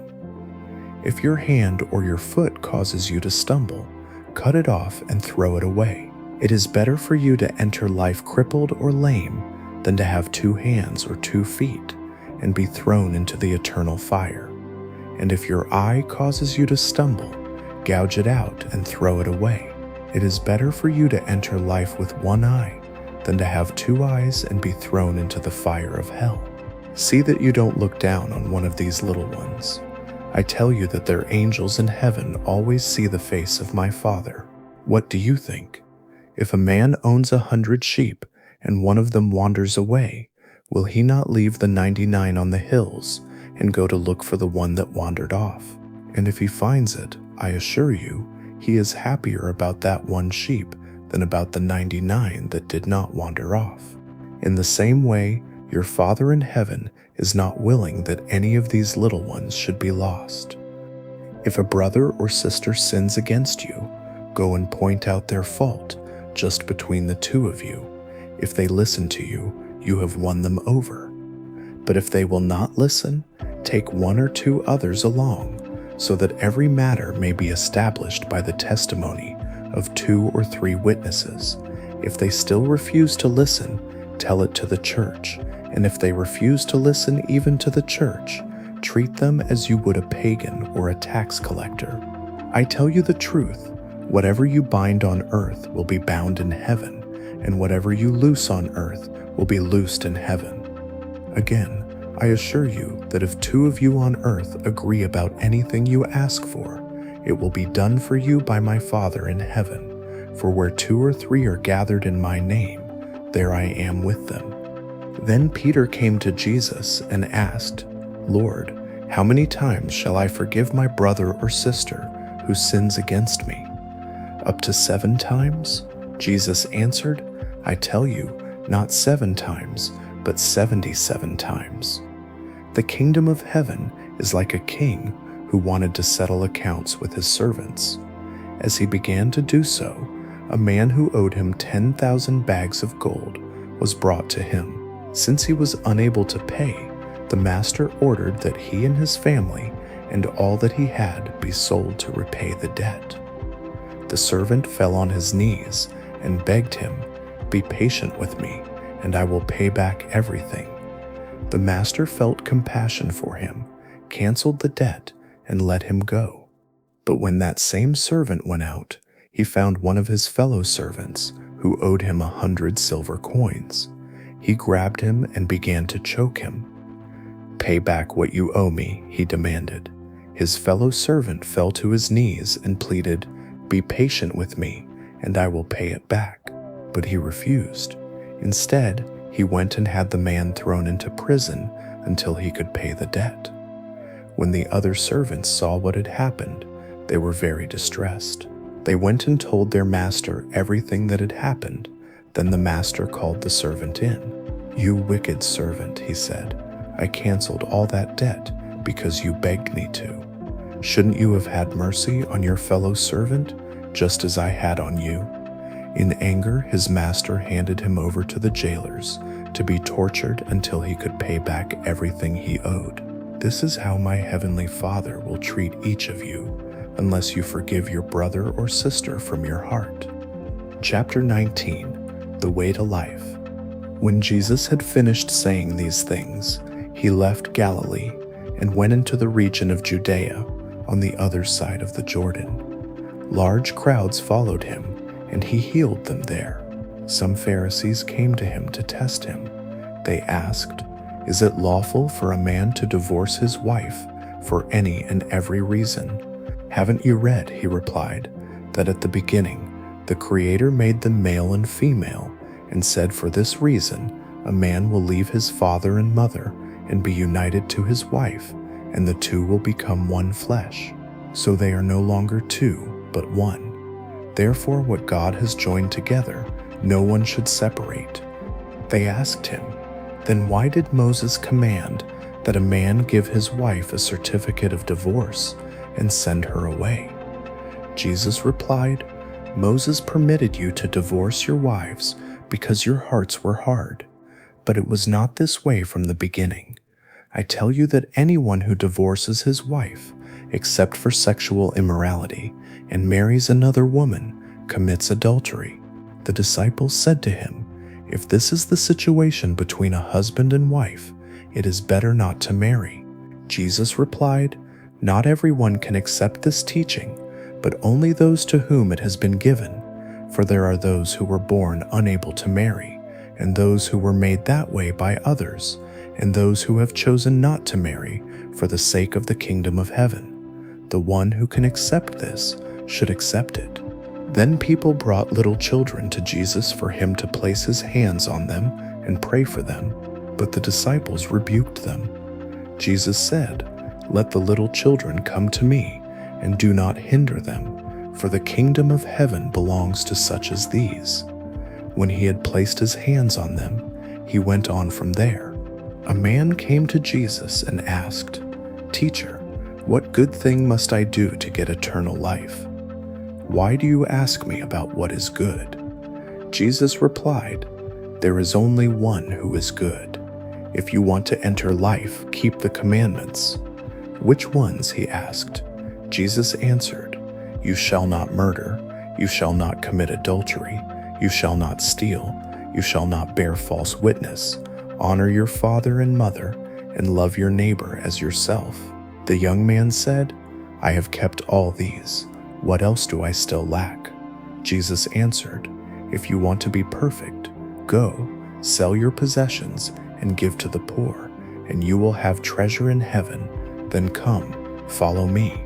When the young man heard this, he went away sad because he had great wealth. Then Jesus said to his disciples, "I tell you the truth, it is hard for someone who is rich to enter the kingdom of heaven. Again I tell you, it is easier for a camel to pass through the eye of a needle than for a rich person to enter the kingdom of God." When the disciples heard this, they were astonished. "Who then can be saved?" they asked. Jesus looked at them and said, "With people this is impossible, but with God all things are possible." Peter answered him, "We have left everything to follow you. What then will there be for us?" Jesus said to them, "I assure you, in the new world, when the Son of Man sits on his glorious throne, you who have followed me will also sit on 12 thrones, judging the 12 tribes of Israel. And everyone who has left houses, or brothers, or sisters, or father, or mother, or children, or fields for my sake will receive 100 times as much, and will inherit eternal life. But many who are first will be last, and many who are last will be first." Chapter 20, The First and the Last. For the kingdom of heaven is like a landowner who went out early in the morning to hire workers for his vineyard. He agreed to pay them a silver coin for the day and sent them into his vineyard. About 9 in the morning, he went out and saw others standing in the marketplace doing nothing. He told them, "You also go and work in my vineyard, and I will pay you whatever is right." So they went. He went out again about noon and at 3 in the afternoon and did the same thing. About 5 in the afternoon, he went out and found still others standing around. He asked them, "Why have you been standing here all day long doing nothing?" "Because no one hired us," they answered. He said to them, "You also go and work in my vineyard." When evening came, the owner of the vineyard said to his foreman, "Call the workers and pay them their wages, beginning with the last ones hired and going on to the first." The workers who were hired at 5 in the afternoon came and each received a silver coin. So when those who were hired first came, they expected to receive more, but each one of them also received a silver coin. When they received it, they began to grumble against the landowner. "These who were hired last worked only 1 hour," they said, and you have made them equal to us, who have borne the burden of the work and the heat of the day." But he answered one of them, "I am not being unfair to you, friend. Didn't you agree to work for a silver coin? Take your pay and go. I want to give the one who was hired last the same as I gave you. Am I not allowed to do what I wish with my own money?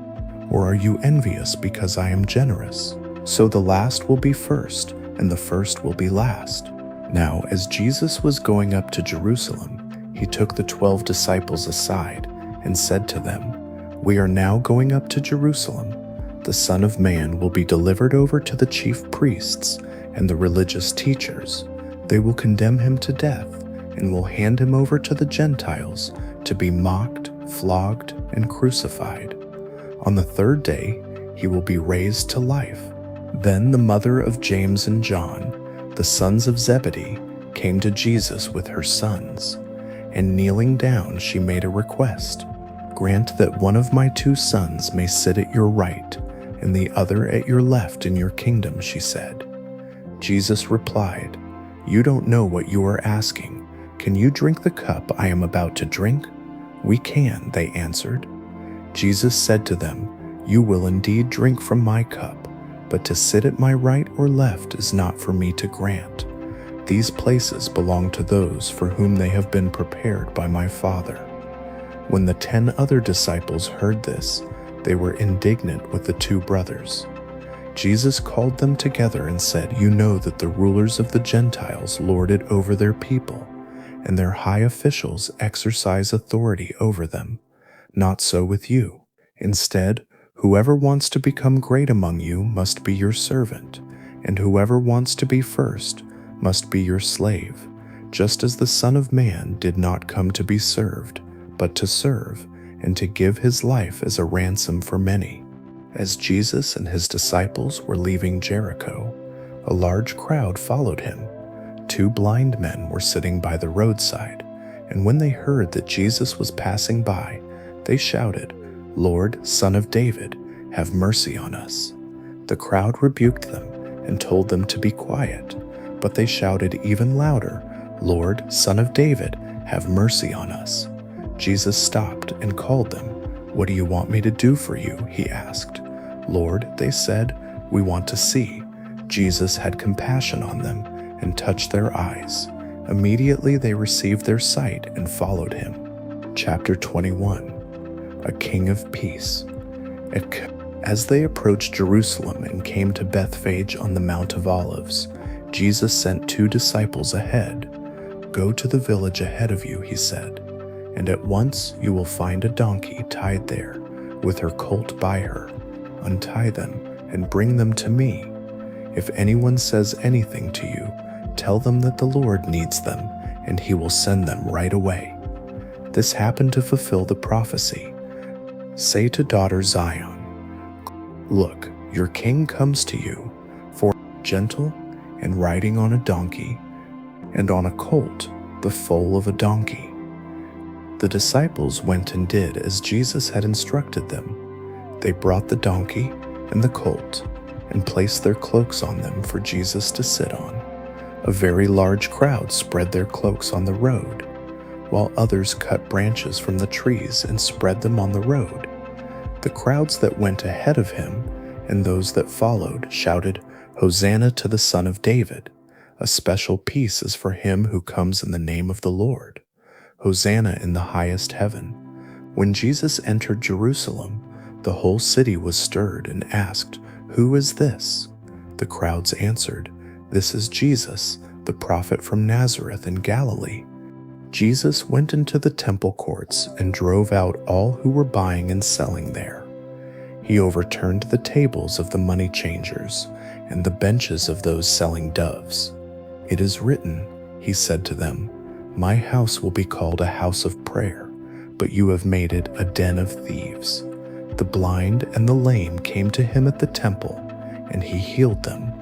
But when the chief priests and the religious teachers saw the wonderful things he did, and the children shouting in the temple courts, "Hosanna to the Son of David," they were indignant. "Do you hear what these children are saying?" they asked him. "Yes," Jesus replied, Have you never read, from the lips of children and infants you, Lord, have called forth your praise? And he left them and went out of the city to Bethany, where he spent the night. Early in the morning, as Jesus was on his way back to the city, he was hungry. Seeing a fig tree by the road, he went up to it, but found nothing on it except leaves. Then he said to it, "May you never bear fruit again." Immediately the tree withered. When the disciples saw this, they were amazed. "How did the fig tree wither so quickly?" they asked. Jesus replied, "I assure you, if you have faith and do not doubt, not only can you do what was done to the fig tree, but you can also say to this mountain, 'Go, throw yourself into the sea,' and it will be done. If you believe, you will receive whatever you ask for in prayer." Jesus entered the temple courts, and while he was teaching, the chief priests and the elders of the people came to him. "By what authority are you doing these things?" they asked. "And who gave you this authority?" Jesus replied, "I will also ask you one question. If you answer me, I will tell you by what authority I am doing these things. John's immersion, where did it come from? Was it from heaven or from human beings?"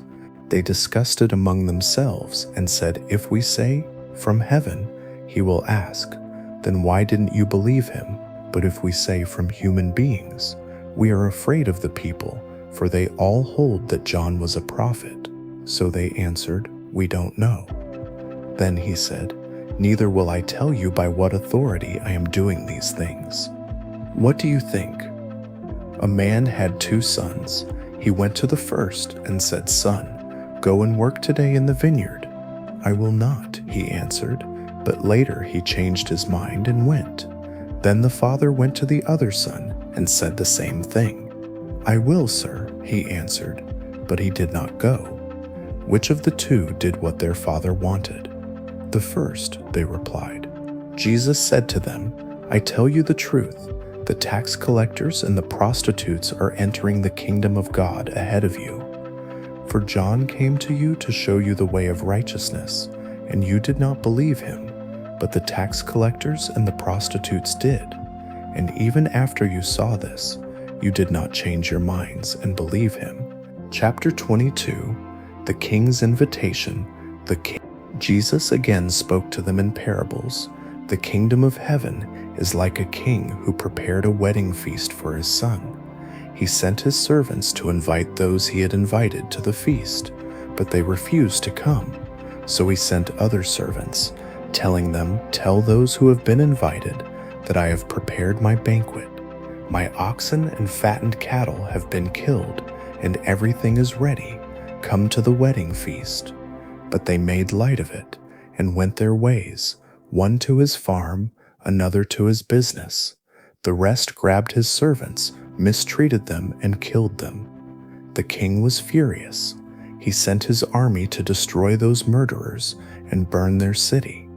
Then he said to his servants, 'The wedding feast is ready, but those I invited were not worthy. Go to the street corners and invite anyone you find to the feast.' So the servants went out into the streets and gathered everyone they found, both good and bad, and the wedding hall was filled with guests. When the king came in to see the guests, he noticed a man who was not wearing wedding clothes. 'Friend,' he asked, 'how did you get in here without wedding clothes?' The man was speechless. Then the king told his servants, 'Tie him hand and foot and throw him into the outer darkness, where there will be weeping and gnashing of teeth, for many are called, but few are chosen.' Then the Pharisees went and plotted to trap Jesus in his words. They sent their disciples with some of Herod's followers to him. 'Teacher,' they said, 'we know you are a man of integrity and that you teach the way of God truthfully. You aren't swayed by others because you pay no attention to who they are. So tell us, what do you think? Is it right to pay taxes to Caesar or not?' But Jesus knew their evil intentions. 'You hypocrites,' he said, 'why are you trying to trap me? Show me the coin used for paying the tax.' They brought him a silver coin, He asked them, "Whose portrait is this, and whose inscription?" "Caesar's," they replied. Then he said to them, "So give back to Caesar what is Caesar's, and to God what is God's." When they heard this, they were astonished. They left him and went away. That same day, some Sadducees, who say there is no resurrection, came to him with a question. "Teacher," they said, "Moses said that if a man dies without having children, his brother must marry the widow and have children for him. Now there were 7 brothers among us. The first one married and died, and since he had no children, he left his wife to his brother. The same thing happened to the second and third brothers, right on down to the 7th. Finally, the woman died. In the resurrection, whose wife will she be of the 7, since all of them were married to her?" Jesus replied, "You are mistaken because you do not know the Scriptures or the power of God. In the resurrection, people will neither marry nor be given in marriage. They will be like the angels in heaven. But concerning the resurrection of the dead, haven't you read what God said to you? I am the God of Abraham, the God of Isaac, and the God of Jacob. He is not the God of the dead, but of the living." When the crowds heard this, they were amazed at his teaching. Hearing that Jesus had silenced the Sadducees, the Pharisees gathered together. One of them, a religious scholar, tested him with a question. "Teacher, which is the most important commandment in the law?" Jesus replied, "Love the Lord your God with all your heart, and with all your soul, and with all your mind. This is the first and greatest commandment, and the second is like it. Love your neighbor as yourself. All the law and the prophets hang on these 2 commandments."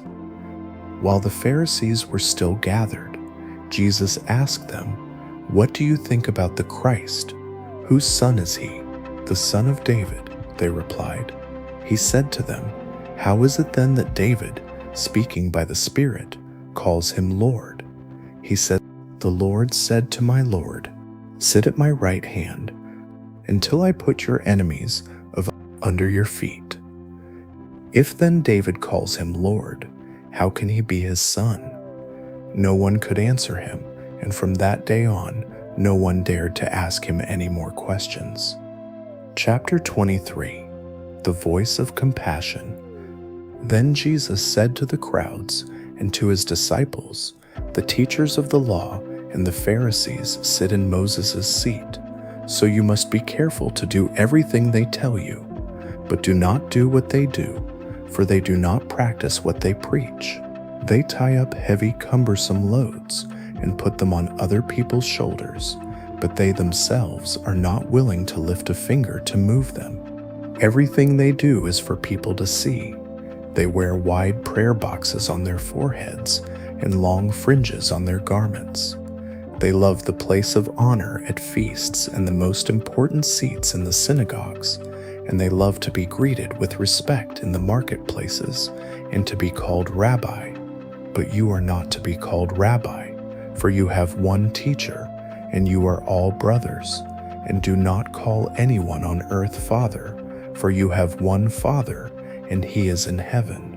Nor are you to be called Master, for you have one Master, the Christ. The greatest among you will be your servant. For all who exalt themselves will be humbled, and all who humble themselves will be exalted. What sorrow awaits you, you religious scholars and Pharisees, you hypocrites! You shut the door of the kingdom of heaven in people's faces. You don't enter yourselves, nor will you let others enter. What sorrow awaits you, you hypocrites! You travel over land and sea to win one convert, and when you do, you make that person twice as much a child of hell as you are.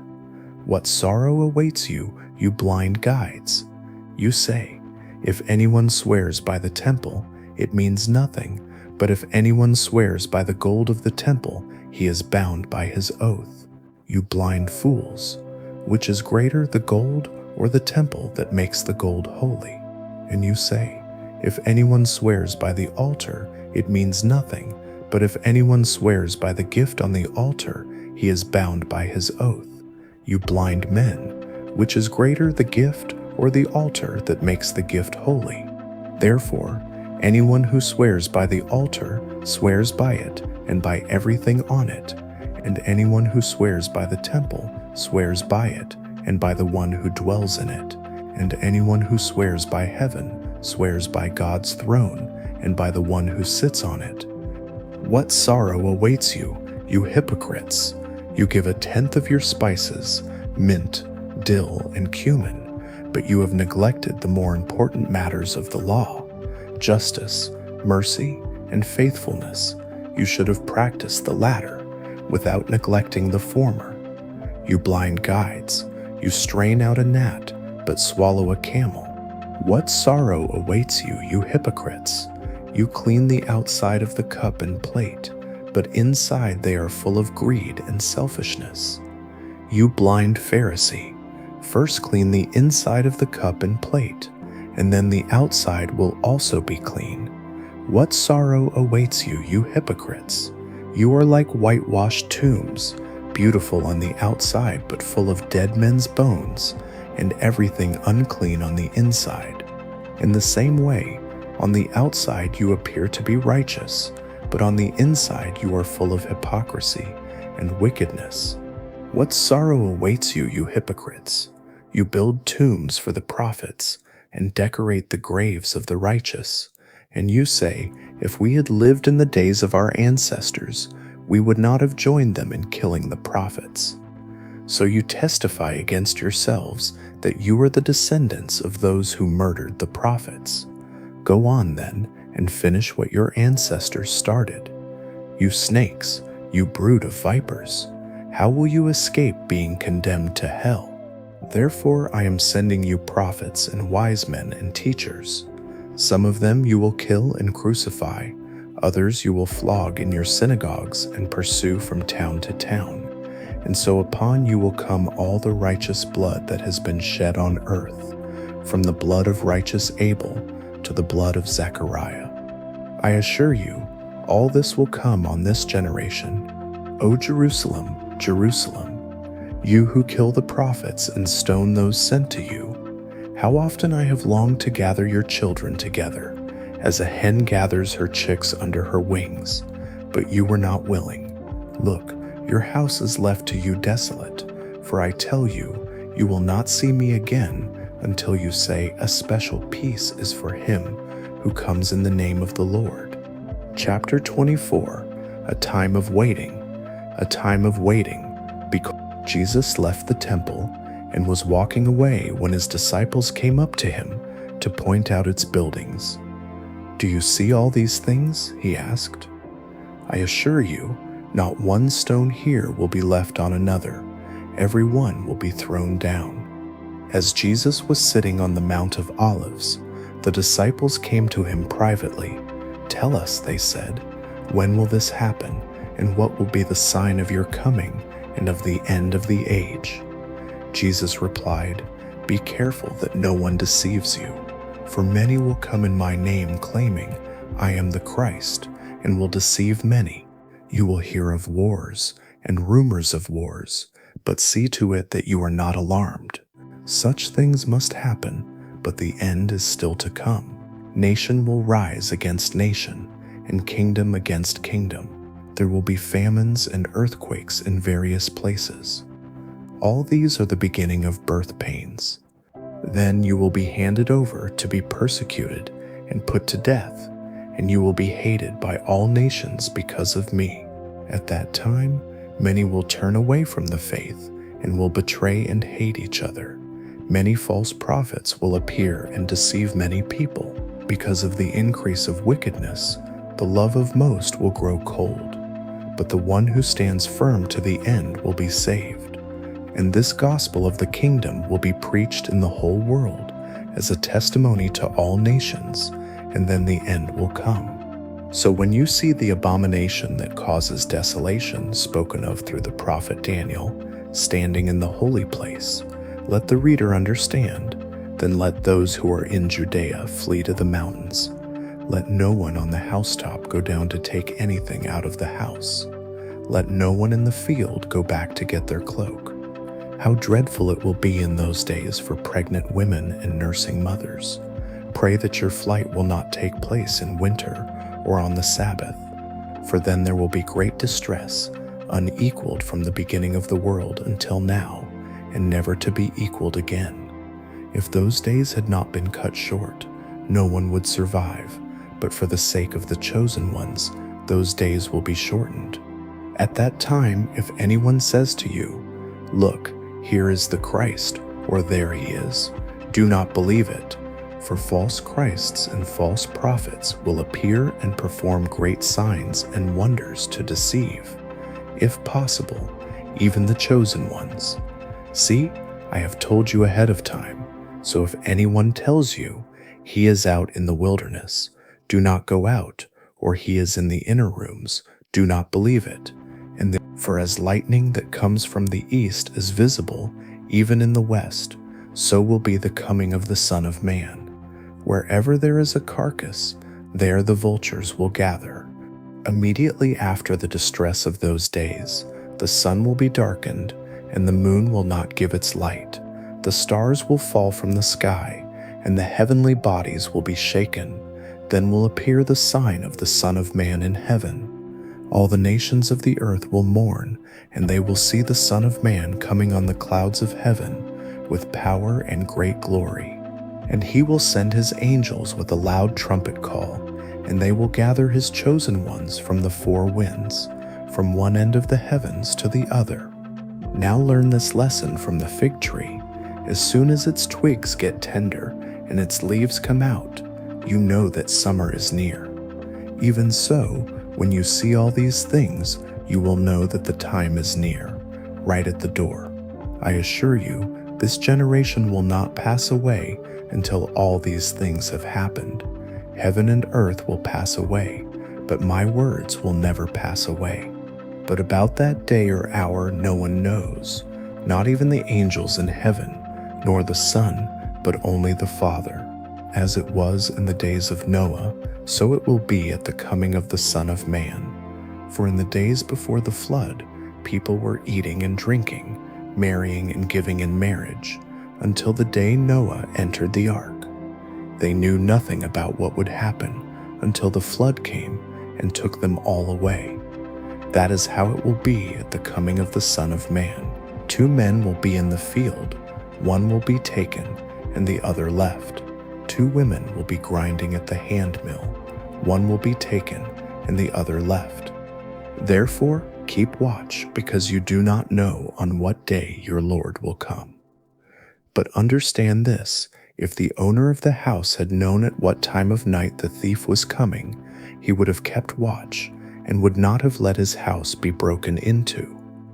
So you also must be ready, because the Son of Man will come at an hour when you do not expect him. Who then is the faithful and wise servant, whom the master has put in charge of his household to give them their food at the proper time? A special peace is for that servant whom the master finds doing so when he returns. I assure you, he will put that servant in charge of all his possessions. But suppose that servant is wicked and says to himself, "My master is staying away a long time," and he then begins to beat his fellow servants and to eat and drink with drunkards. The master of that servant will come on a day when he does not expect him, and at an hour he is not aware of. He will cut him to pieces and assign him a place with the hypocrites, where there will be weeping and gnashing of teeth. Chapter 25. A call to be ready. At that time the kingdom of heaven will be like 10 virgins who took their lamps and went out to meet the bridegroom. 5 of them were foolish and 5 were wise. The foolish ones took their lamps, but did not take any oil with them. The wise ones, however, took oil in jars along with their lamps. The bridegroom was a long time in coming, and they all became drowsy and fell asleep. At midnight the cry rang out, "Here's the bridegroom, come out to meet him." Then all the virgins woke up and trimmed their lamps. The foolish ones said to the wise, "Give us some of your oil, our lamps are going out." "No," they replied, "there may not be enough for both us and you. Instead, go to those who sell oil and buy some for yourselves." But while they were on their way to buy the oil, the bridegroom arrived. The virgins who were ready went in with him to the wedding banquet, and the door was shut. Later the others also came. "Lord, Lord," they said, "open the door for us." But he replied, "I assure you I don't know you. Therefore keep watch, because you do not know the day or the hour." Again, it will be like a man going on a journey, who called his servants and entrusted his wealth to them.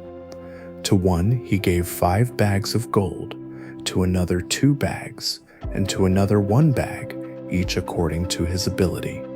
Then he went on his journey. The man who had received 5 bags of gold went at once and put his money to work and gained 5 more. So also the one with 2 bags of gold gained 2 more. But the man who had received 1 bag went off, dug a hole in the ground, and hid his master's money. After a long time, the master of those servants returned and settled accounts with them. The man who had received 5 bags of gold brought the other 5. "Master," he said, "you entrusted me with 5 bags of gold. See, I have gained 5 more." His master replied, "Well done, good and faithful servant. You have been faithful with a few things. I will put you in charge of many things. Come and share your master's happiness." Then the man with 2 bags of gold also came. "Master," he said, "you entrusted me with 2 bags of gold. See, I have gained 2 more." His master replied, "Well done, good and faithful servant. You have been faithful with a few things. I will put you in charge of many things. Come and share your master's happiness." Then the man who had received 1 bag of gold came. "Master," he said, "I knew that you are a hard man, harvesting where you have not sown, and gathering where you have not scattered seed. So I was afraid, and went out and hid your gold in the ground. See, here is what belongs to you." His master replied, "You wicked and lazy servant, you knew that I harvest where I have not sown, and gather where I have not scattered seed? Well then, you should have put my money on deposit with the bankers, so that when I returned, I would have received it back with interest. So take the 1 bag of gold from him, and give it to the one who has 10 bags. For whoever has will be given more, and they will have an abundance. Whoever does not have, even what they have will be taken from them. And throw that worthless servant outside into the darkness, where there will be weeping and gnashing of teeth, when the Son of Man comes in his glory, and all the angels with him. He will sit on his glorious throne. All the nations will be gathered before him, and he will separate the people one from another, as a shepherd separates the sheep from the goats. He will put the sheep on his right and the goats on his left. Then the king will say to those on his right, "Come, you who have been blessed by my Father, take your inheritance, the kingdom prepared for you since the creation of the world. For I was hungry, and you gave me something to eat. I was thirsty, and you gave me something to drink. I was a stranger, and you invited me in. I needed clothes, and you clothed me. I was sick, and you looked after me. I was in prison, and you came to visit me." Then the righteous will answer him, "Lord, when did we see you hungry and feed you, or thirsty and give you something to drink? When did we see you as a stranger and invite you in, or needing clothes and clothe you? When did we see you sick or in prison and go to visit you?"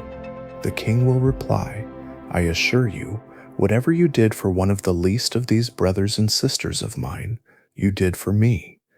Then he will say to those on his left, "Depart from me, you who are cursed, into the eternal fire prepared for the devil and his angels. For I was hungry, and you gave me nothing to eat. I was thirsty, and you gave me nothing to drink. I was a stranger, and you did not invite me in. I needed clothes, and you did not clothe me. I was sick and in prison, and you did not look after me." They also will answer, "Lord, when did we see you hungry or thirsty, or a stranger, or needing clothes, or sick, or in prison, and not help you?" He will reply, "I assure you, whatever you did not do for one of the least of these, you did not do for me." Then they will go away to eternal punishment, but the righteous to eternal life. Chapter 26, the Last Supper and the Betrayal. When Jesus had finished saying all these things, he said to his disciples, "As you know, the Passover is 2 days away, and the Son of Man will be handed over to be crucified." Then the chief priests and the elders of the people assembled in the palace of the high priest, whose name was Caiaphas. They schemed to arrest Jesus secretly and kill him, but not during the festival, they said, or there may be a riot among the people. While Jesus was in Bethany in the home of Simon, who had a skin disease, a woman came to him with an alabaster jar of very expensive perfume. She poured it on his head as he was reclining at the table. When the disciples saw this, they were indignant. "Why this waste?" they asked. "This perfume could have been sold for a high price, and the money given to the poor." Aware of this, Jesus said to them, "Why are you bothering this woman? She has done a beautiful thing for me. The poor you will always have with you, but you will not always have me. When she poured this perfume on my body, she did it to prepare me for burial.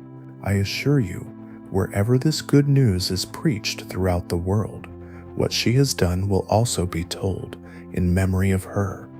Then one of the 12, the one called Judas Iscariot, went to the chief priests. "What are you willing to give me if I deliver him to you?" they asked him. So they counted out 30 silver coins. From then on, Judas watched for an opportunity to hand him over. On the first day of the festival of unleavened bread, the disciples came to Jesus and asked, "Where do you want us to make preparations for you to eat the Passover?" He replied, "Go into the city to a certain man and tell him, 'The teacher says, my appointed time is near. I am going to celebrate the Passover with my disciples at your house.'" So the disciples did as Jesus had directed them and prepared the Passover. When evening came, Jesus was reclining at the table with the 12. And while they were eating, he said, "I assure you, one of you will betray me." They were deeply saddened, and each one began to say to him, "Surely not I, Lord." Jesus replied, "The one who has dipped his hand into the bowl with me will betray me. The Son of Man will go just as it is written about him, but what sorrow awaits that man who betrays the Son of Man. It would be better for him if he had not been born." Then Judas, the one who would betray him, said, "Surely not I, Rabbi." Jesus answered, "You have said so." While they were eating, Jesus took bread, and when he had given thanks, he broke it and gave it to his disciples, saying, "Take and eat. This is my body."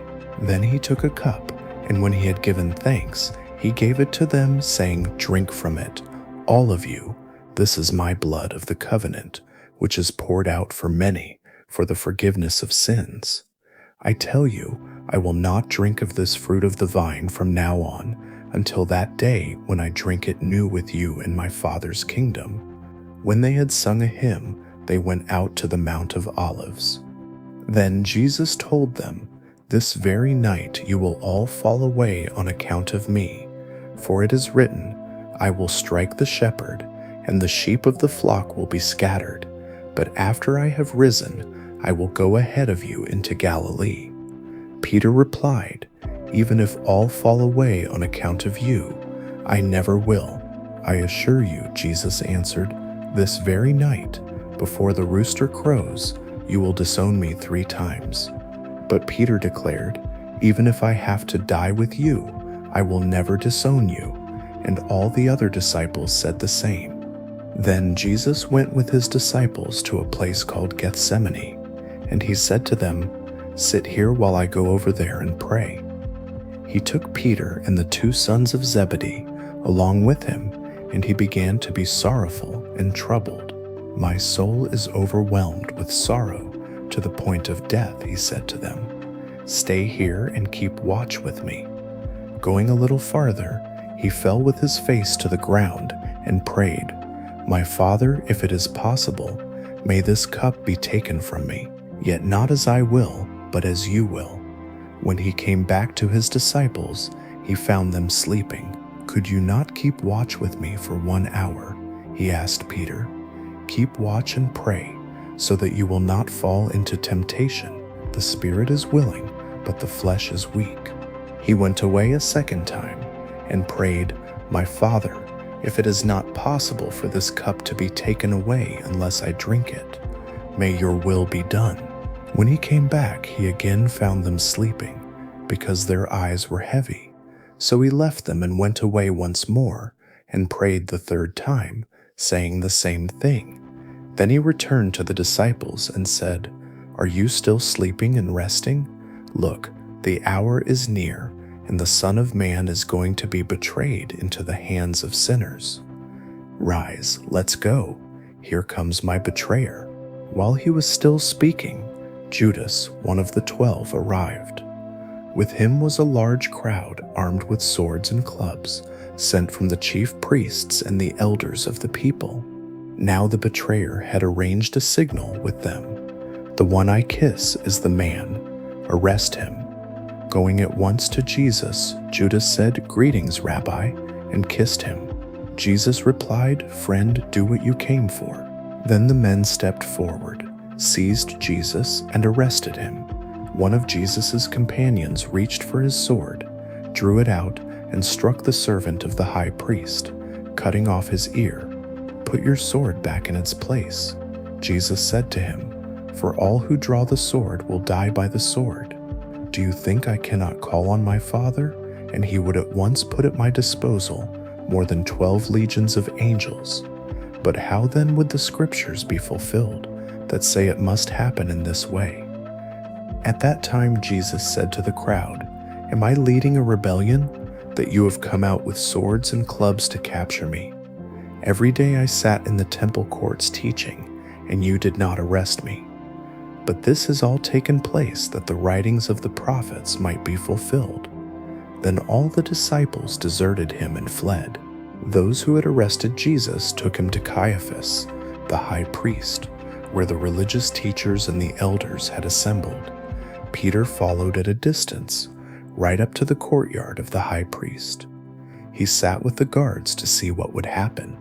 The chief priests and the whole Sanhedrin were looking for false evidence against Jesus so that they could put him to death, but they did not find any, though many false witnesses came forward. Finally, 2 came forward and declared, "This fellow said, 'I am able to destroy the temple of God and rebuild it in 3 days.'" Then the high priest stood up and said to Jesus, "Are you not going to answer? What is this testimony that these men are bringing against you?" But Jesus remained silent. The high priest said to him, "I charge you under oath by the living God.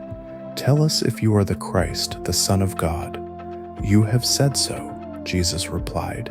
"But I say to all of you, from now on you will see the Son of Man sitting at the right hand of the Mighty One and coming on the clouds of heaven."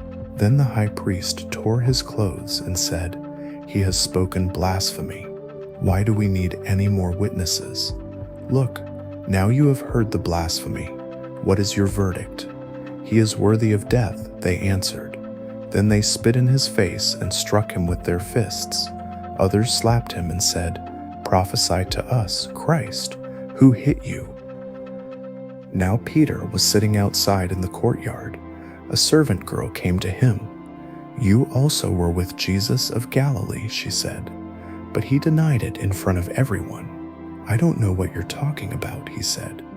Then he went out to the gateway, where another servant girl saw him and said to the people there, "This fellow was with Jesus of Nazareth." He denied it again with an oath, "I don't know the man." A little later, Those standing there went up to Peter and said, "Surely you are one of them. Your accent gives you away." Then he began to call down curses, and he swore to them, "I don't know the man." Immediately a rooster crowed. Then Peter remembered the word Jesus had spoken, "Before the rooster crows, you will disown me 3 times." And he went outside and wept bitterly. Chapter 27. The Crucifixion. Early in the morning, all the chief priests and the elders of the people made their plans to have Jesus executed. They bound him, led him away, and handed him over to Pilate the governor. When Judas, who had betrayed him, saw that Jesus was condemned, he was seized with remorse and returned the 30 silver coins to the chief priests and the elders. "I have sinned," he said, "for I have betrayed an innocent man." "What is that to us?" they replied. "That's your responsibility." So Judas threw the money into the temple and left. Then he went away and hanged himself. The chief priests picked up the coins and said, "It is against the law to put this into the temple treasury, since it is blood money." So they decided to use the money to buy the potter's field as a burial place for foreigners. That is why it has been called the Field of Blood to this day. This fulfilled what was spoken by the prophet Jeremiah. They took the 30 silver coins, the price set on him by the people of Israel, and they used them to buy the potter's field, as the Lord commanded me. Meanwhile, Jesus stood before the governor, and the governor asked him, "Are you the king of the Jews?" "You have said so," Jesus replied. When he was accused by the chief priests and the elders, he gave no answer. Then Pilate asked him, "Don't you hear the testimony they are bringing against you?" But Jesus made no reply, not even to a single charge, which greatly amazed the governor. It was the governor's custom at the festival to release a prisoner chosen by the crowd. At that time, they had a notorious prisoner called Barabbas. So when the crowd had gathered, Pilate asked them, "Which one do you want me to release to you, Barabbas or Jesus, who is called the Christ?" For he knew that it was out of envy that they had handed Jesus over to him. While Pilate was sitting on the judge's seat, his wife sent him this message: "Don't have anything to do with that innocent man, for I have suffered a great deal today in a dream because of him." But the chief priests and the elders persuaded the crowd to ask for Barabbas and to have Jesus executed. "Which of the 2 do you want me to release to you?" asked the governor. "Barabbas," they answered. "What shall I do then with Jesus, who is called the Christ?" Pilate asked. They all answered, "Crucify him." "Why? What crime has he committed?" asked Pilate. But they shouted all the louder, "Crucify him." When Pilate saw that he was getting nowhere and that an uproar was starting, he took water and washed his hands in front of the crowd. "I am innocent of this man's blood," he said. "It is your responsibility." The people answered, "His blood is on us and on our children." Then he released Barabbas to them, but he had Jesus flogged and then handed him over to be crucified. Then the governor's soldiers took Jesus into the praetorium and gathered the whole company of soldiers around him. They stripped him and put a scarlet robe on him. They twisted together a crown of thorns and set it on his head. They put a staff in his right hand. Then they knelt in front of him and mocked him. "Hail, King of the Jews," they said. They spit on him and took the staff and struck him on the head again and again. After they had mocked him, they took off the robe and put his own clothes on him. Then they led him away to crucify him. As they were going out, they found a man from Cyrene named Simon, and they forced him to carry the cross. They came to a place called Golgotha, which means the place of the skull. There they offered Jesus wine mixed with gall, but after tasting it, he refused to drink it. When they had crucified him, they divided his clothes by casting lots, and sitting down, they kept watch over him there. Above his head they placed the written charge against him: "This is Jesus, the King of the Jews." 2 rebels were crucified with him, one on his right and one on his left. Those who passed by hurled insults at him, shaking their heads and saying, "You who are going to destroy the temple and rebuild it in 3 days, save yourself. Come down from the cross if you are the Son of God." In the same way, the chief priests, the religious teachers, and the elders mocked him. "He saved others," they said, "but he can't save himself. He's the King of Israel. Let him come down now from the cross, and we will believe in him. He trusts in God. Let God rescue him now if he wants him, for he said, 'I am the Son of God.'" The rebels who were crucified with him also heaped insults on him. From noon until 3 in the afternoon, darkness came over all the land. About 3 in the afternoon, Jesus cried out in a loud voice, "Eli, Eli, lema sabachthani?" which means, my God, why have you forsaken me?" When some of the people standing there heard this, they said, "He's calling Elijah." Immediately one of them ran and got a sponge, filled it with wine vinegar, put it on a staff, and offered it to Jesus to drink. The rest said, "Now leave him alone. Let's see if Elijah comes to save him." And when Jesus had cried out again in a loud voice, he gave up his spirit. At that moment, the curtain of the temple was torn in 2 from top to bottom. The earth shook, the rocks split, and the tombs broke open. The bodies of many holy people who had died were raised to life. They came out of the tombs after Jesus' resurrection and went into the holy city and appeared to many people. When the Roman centurion and those with him who were guarding Jesus saw the earthquake and everything that had happened, they were terrified and exclaimed, "Surely he was the Son of God." Many women were there, watching from a distance. They had followed Jesus from Galilee to care for his needs. Among them were Mary Magdalene, Mary the mother of James and Joseph, and the mother of Zebedee's sons.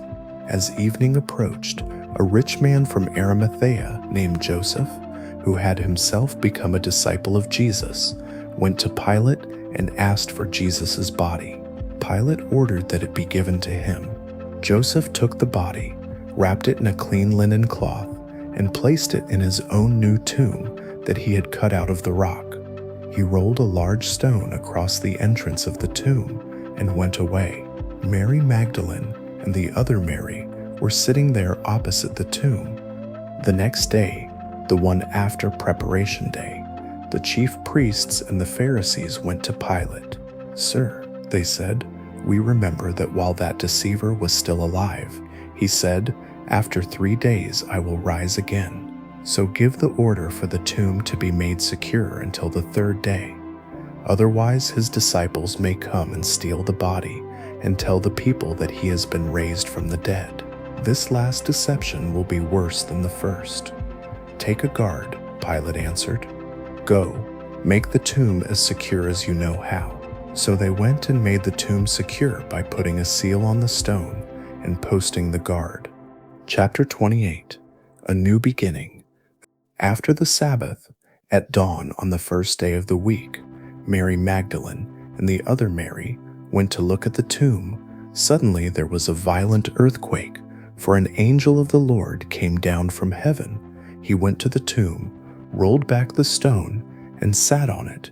His appearance was like lightning, and his clothes were as white as snow. The guards were so afraid of him that they shook and became like dead men. The angel said to the women, "Don't be afraid. I know that you are looking for Jesus, who was crucified. He is not here. He is risen, just as he said. Come and see the place where he lay. Then go quickly and tell his disciples, he has risen from the dead and is going ahead of you into Galilee. There you will see him. Now I have told you." So the women hurried away from the tomb, afraid yet filled with great joy, and ran to tell his disciples. Suddenly Jesus met them. "Greetings," he said. They came to him, clasped his feet, and worshipped him. Then Jesus said to them, "Do not be afraid. Go and tell my brothers to go to Galilee. There they will see me." While the women were on their way, some of the guards went into the city and reported to the chief priests everything that had happened. When the chief priests had met with the elders and devised a plan, they gave the soldiers a large sum of money. "You are to say, 'His disciples came during the night and stole him away while we were asleep,'" they said. "If this report gets to the governor, we will satisfy him and keep you out of trouble." So the soldiers took the money and did as they were instructed, and this story has been widely circulated among the Jews to this very day. Then the 11 disciples went to Galilee, to the mountain where Jesus had told them to go. When they saw him, they worshipped him, but some still doubted. Then Jesus came to them and said, "All authority in heaven and on earth has been given to me. Therefore go and make disciples of all nations, immersing them in the name of the Father, and of the Son, and of the Holy Spirit, and teaching them to obey everything I have commanded you. And surely I am with you always, to the very end of the age."